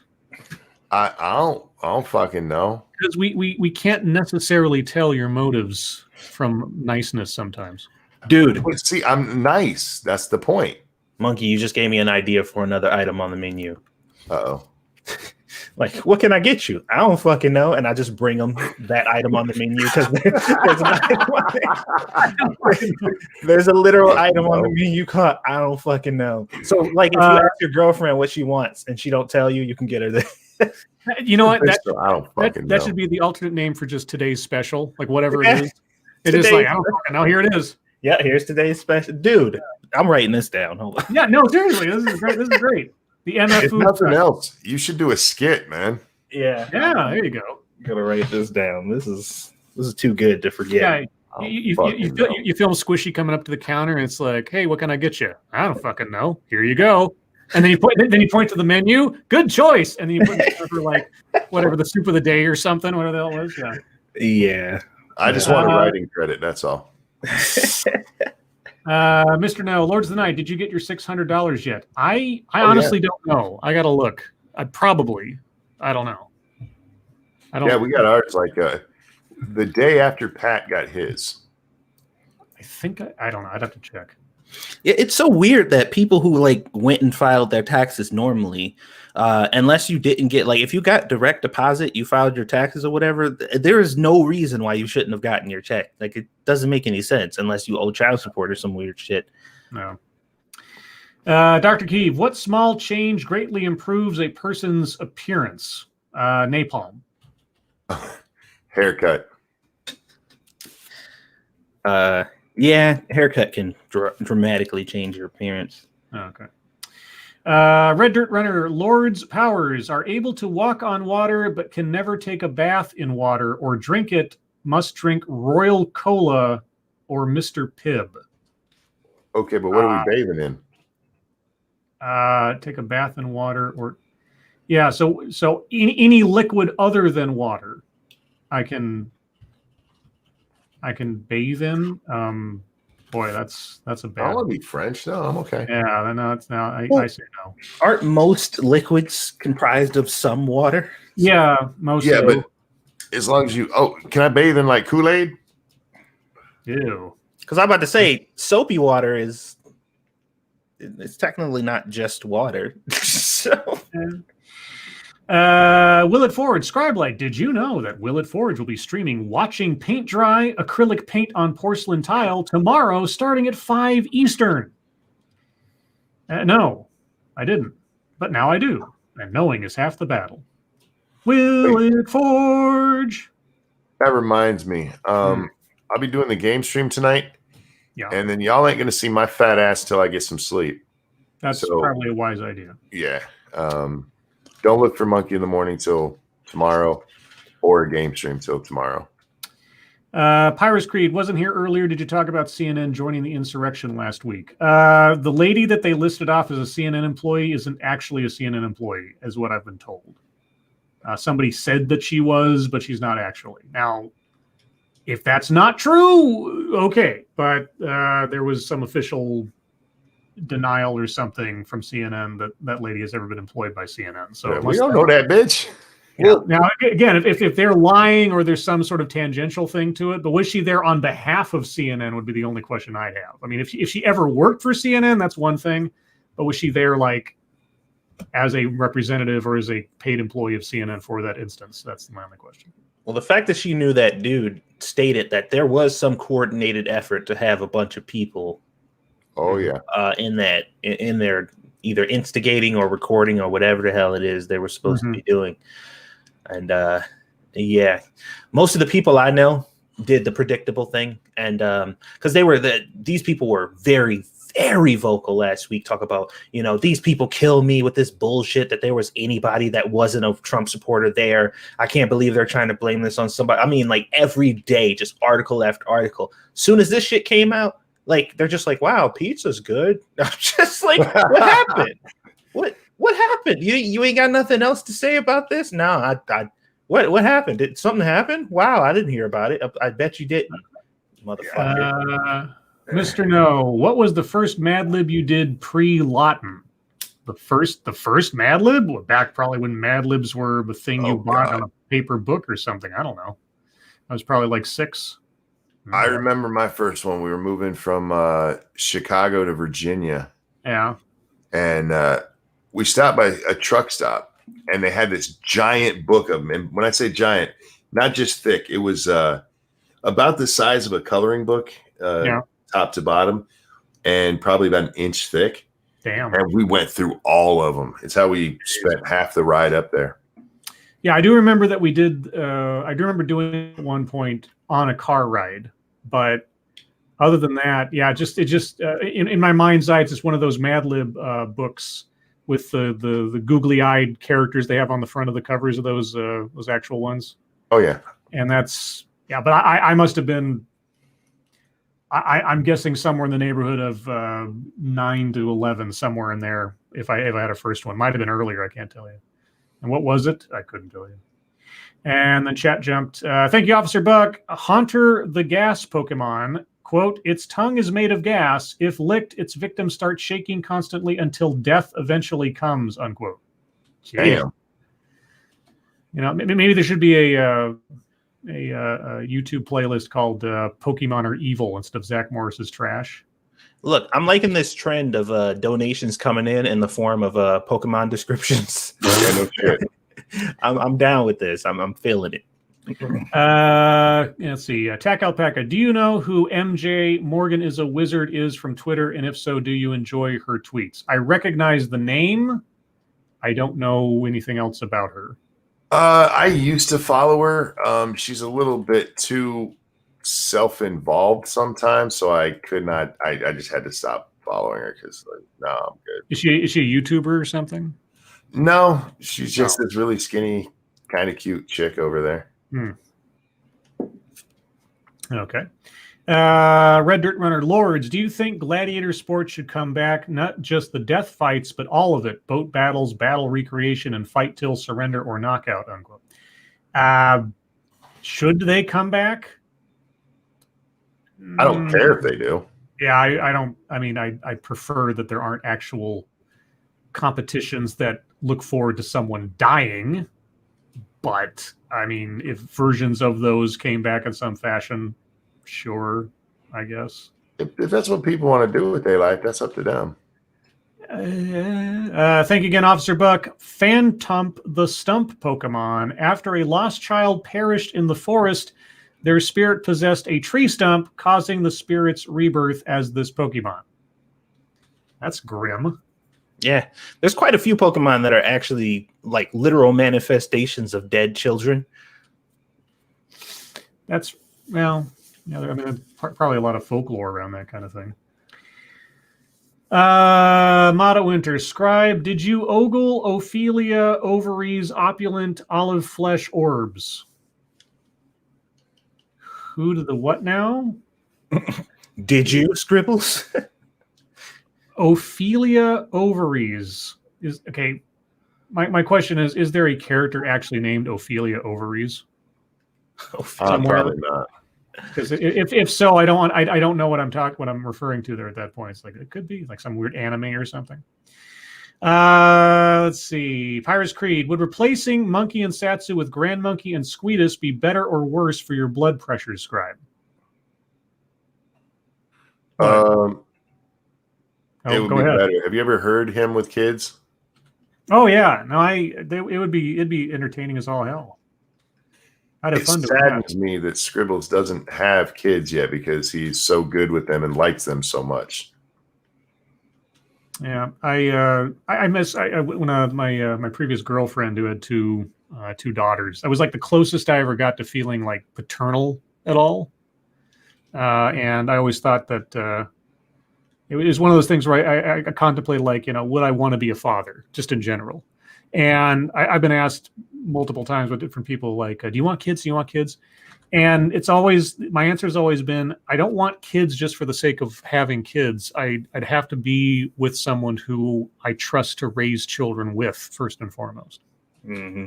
But I do have that. I think I have that instinct about it either way. So who knows? I mean, who knows what the future will bring? But yeah, no. If it was a show where I was effectively babysitting for 2 hours with two little ones with headphones on, I'd probably love it. I'd be fine. He'd be in seventh heaven. The actual issue would be keeping them attentive for 2 hours straight. Right. Because they're probably going to be like bored in about 5 minutes and want to do something else. So that'd be the challenge. It might be a one-man show after about 15 minutes. You are worse than me when it comes to kids. Oh, how so? In just like wanting them to be happy and they make you happy. And it's just, I want to spend all my time with them just to make them smile and laugh. And thank you, Officer Buck. Yamask, the spirit Pokemon. Each of them carries a mask that used to be its face when it was human. Sometimes they look at it and cry. Good Lord. I don't know anything about Pokemon. I never played Pokemon. I think I might have seen one cartoon episode in my entire life. This stuff is, I read serial killer books. You guys are twisted. Thank you, Dark Resurrect. Sorry? It's fucked up. So I love me some Pokemon, but it's fucked up. Yeah. Thank you, Dark Resurrect. Babette. It's a stuffed toy that was thrown away and became possessed, ever searching for the one who threw it away so it can exact its revenge. Jeez Louise. Hyman Lyman, thank you. Goregeist. It enwraps its prey in its hair-like arms. It sings joyfully as it observes the suffering of its prey. Pokemon are evil, yo. And the whole little pocket monster thing. The monsters. I know, yeah, pocket monsters. Let's see. Drew W. Is the $15 minimum wage raise going to kill the next stimulus bill just to blame Republicans? Well, the stimulus bill can't be killed just by Republicans because in the Senate it's just a straight up vote. Yeah, and if the Democrats don't vote something in at this point, or somehow fail to as a unified front, well, I mean, it could happen, but that's going to make them look just completely impotent. So I don't. Yeah, but as far as the is the $15 minimum wage a poison pill? I guess is the question. It kind of can't be, right? No, it can't be because it takes at least one Democrat to make this fail. Exactly. What it could be is a purposeful way to make sure Republicans don't vote for it. And then when it comes 2022, you go, they refuse to vote for that stimulus you needed. Yeah, that's true too. Yeah, that could be the calculus. Yeah. Yeah. Be expecting most of these major situations to be a fucking purity test as opposed to any type of or a morality test for a lot of Republicans coming up because they kind of don't really have much of a say in anything that's about to be happening or in any real official capacity. And regardless of what Kamala does, even if she breaks ties or whatever and they're gonna really refrain from saying anything bad about her for a long time. So yeah, the thing is though, and of course, it's the double-edged sword of it. The more that they assert their control and authority of what is and is not passed and everything else, the more that they become the focus of responsibility for anything that goes wrong. Now, they're of course going to use the aftermath of Trump for as long as they possibly can. Say, oh, we have to right the wrongs of Trump, or this is the aftermath of the Trump administration, and so on and so forth. Rhetorically, they can keep doing that till the cows come home. Realistically speaking, they can't hide behind that forever when it comes down to the actual business of getting things done. Because if they make a choice and things go sideways, and they voted for it, and the Republicans pointedly didn't, it's on them. They'll just like with any politics, even if the roles were reversed, it'd be the same thing with the Republicans. If they'll find some way to try to blame it on anybody else or ignore their own culpability in whatever goes on. But yeah, with the control that they now have in the House, the Senate, and the White House, they also take on the burden of blame and accountability for what happens next. So they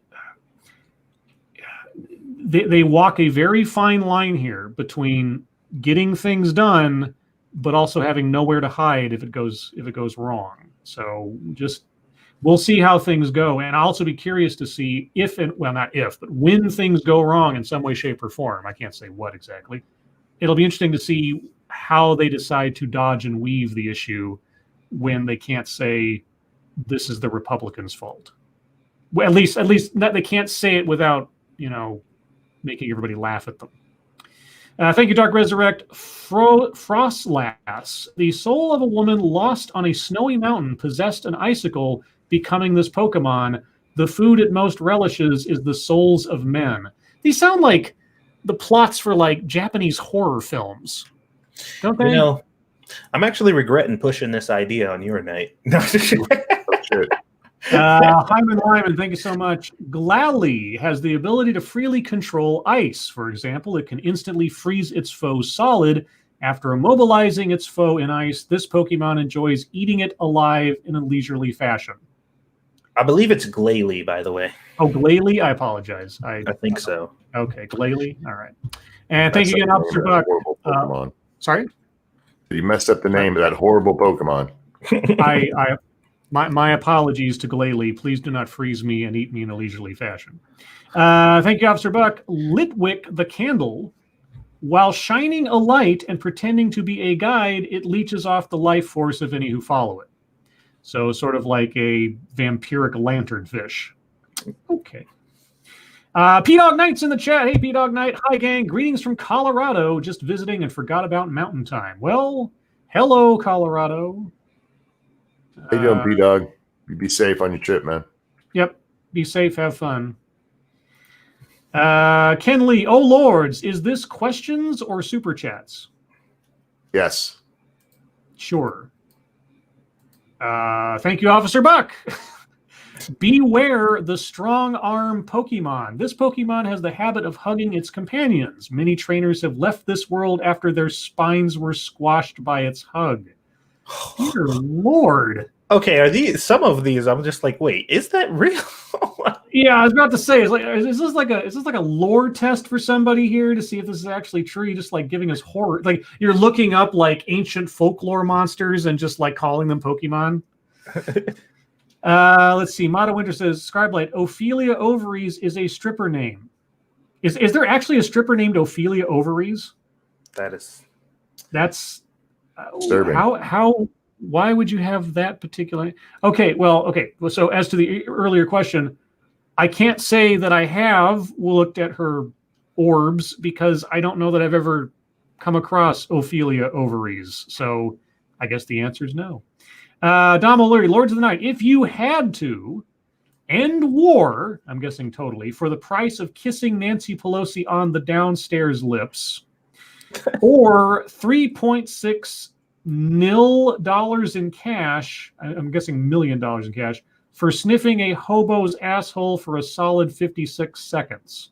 So wait, what was the first one? End war. Like no more war if you go down on Nancy Pelosi? As disgusting as it is, I would take one for the team. Yeah, I'd probably take one for the team. It's an amazing thing to do. Yeah, the one action for the greatest good overall. Yeah, I'd go for the first option, I guess. I'd be like, all right, man, hand me the blindfold. Yeah, Going in. A blindfold and a clothespin. Thank you, Dark Resurrect. Mimikyu is its actual appearance is unknown. A scholar who saw what was under its rag was overwhelmed by terror and died from the shock.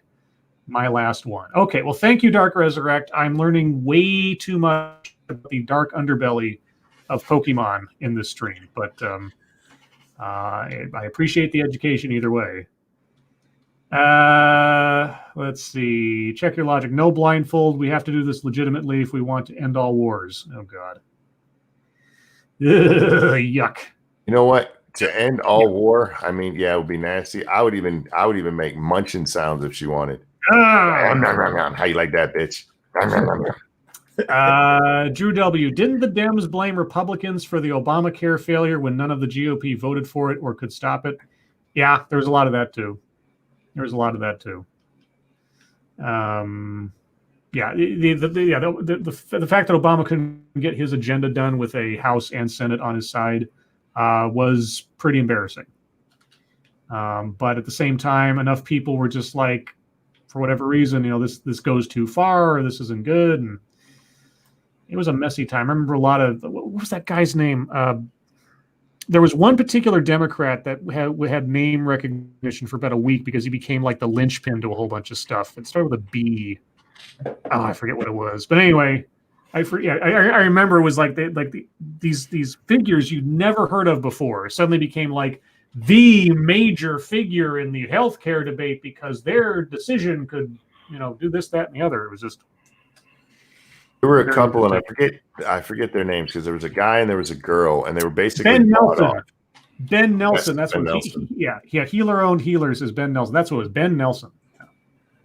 I think wasn't it Ben Nelson and like Murkowski or something?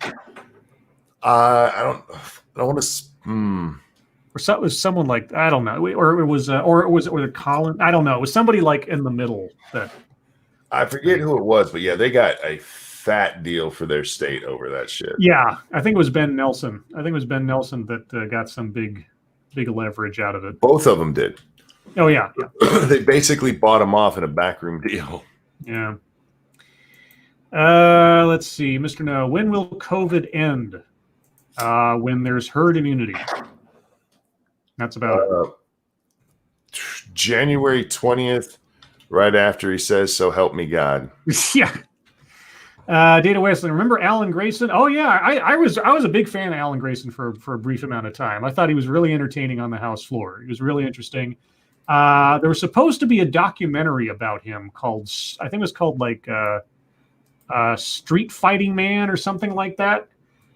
It was one of the earliest times that I ever donated to what was effectively a Kickstarter because I was really a fan of Alan Grayson. I donated some like $30 or something to their Kickstarter, whatever the hell it was, and it never got made.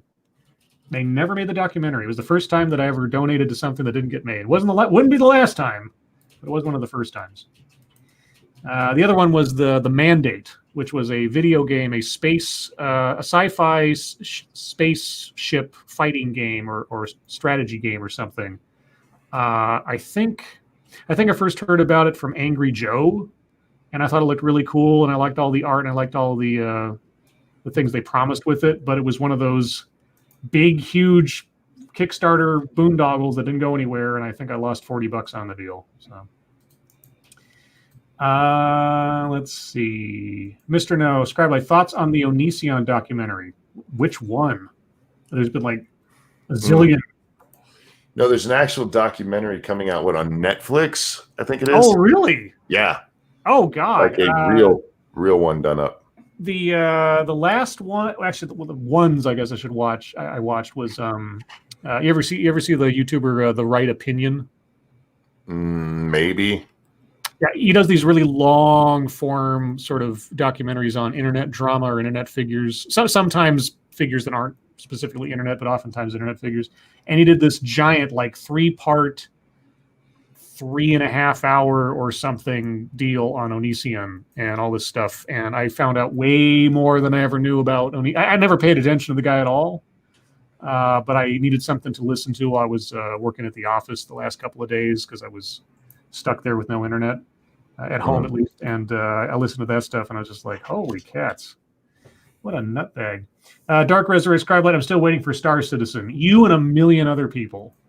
Didn't they release that though, or parts of it? I thought they released some kind of working.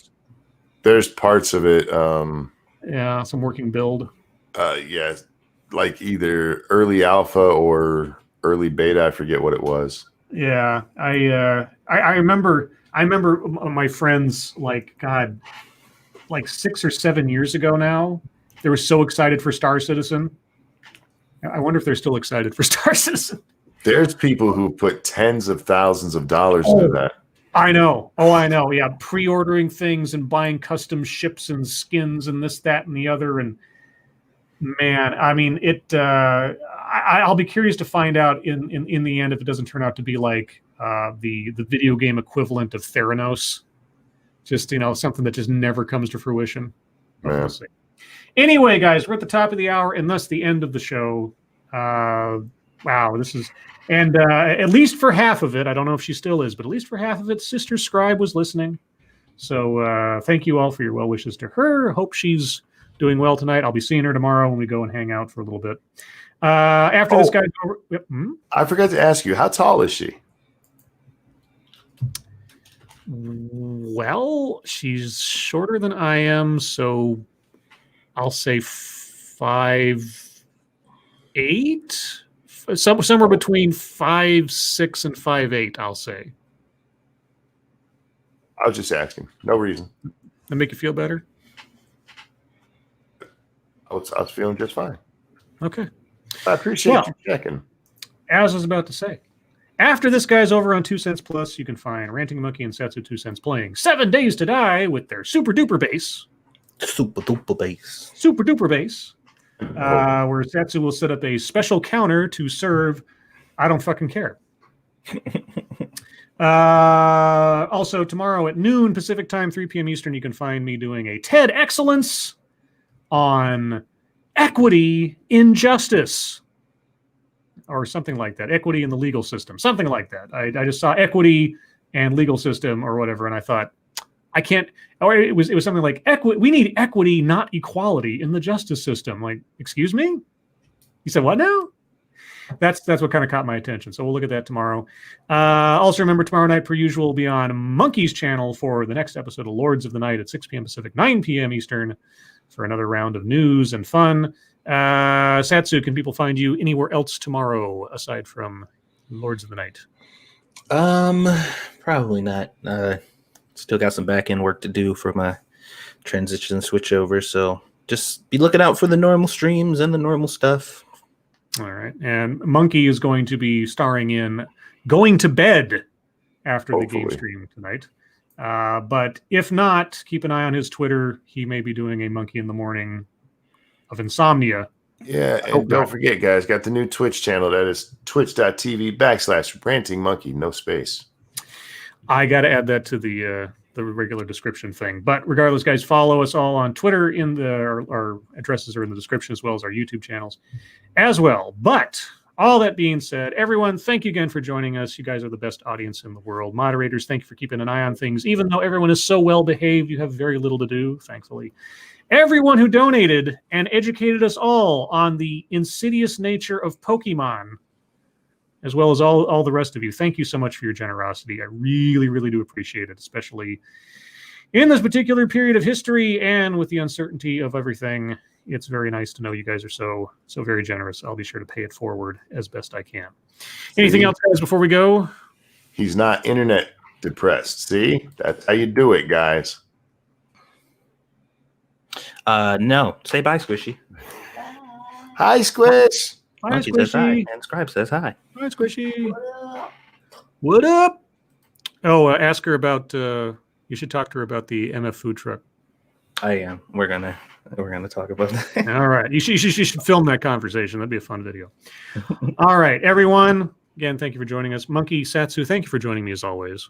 Mhm. Indeed. My most favorite friends on the internet. Oh, you're too kind. I know. Everyone, your Hey, lives how make us come- sad. What? How come Satsu didn't say, "What's up with that"? The fuck? What? I say something nice, and y'all are like, "What the fuck?" He says his most favorite friends, and you just let that go. Like, yeah, that's right. That's because So- it didn't come out of nowhere. Yeah, Oh, and man. also I'm not as suspicious inherently as you are. Oh, Yeah, this is monkey, you a little sus. I'm just saying. Some hurtful shit. Your lives make us sad, everyone, and we will see you tomorrow. Friends make me sad. And per tradition, taking out my copy of Screw the Roses, Send Me the Thorns, the romance and sexual sorcery of sadomasochism. Saddle friendshipism? Is that a Mortal Kombat move? Today's Pokemon. secret word, that's a Pokemon. Today's secret word is strands. Strands. Strands. Oh yeah. Make of that what you will, because I know I will.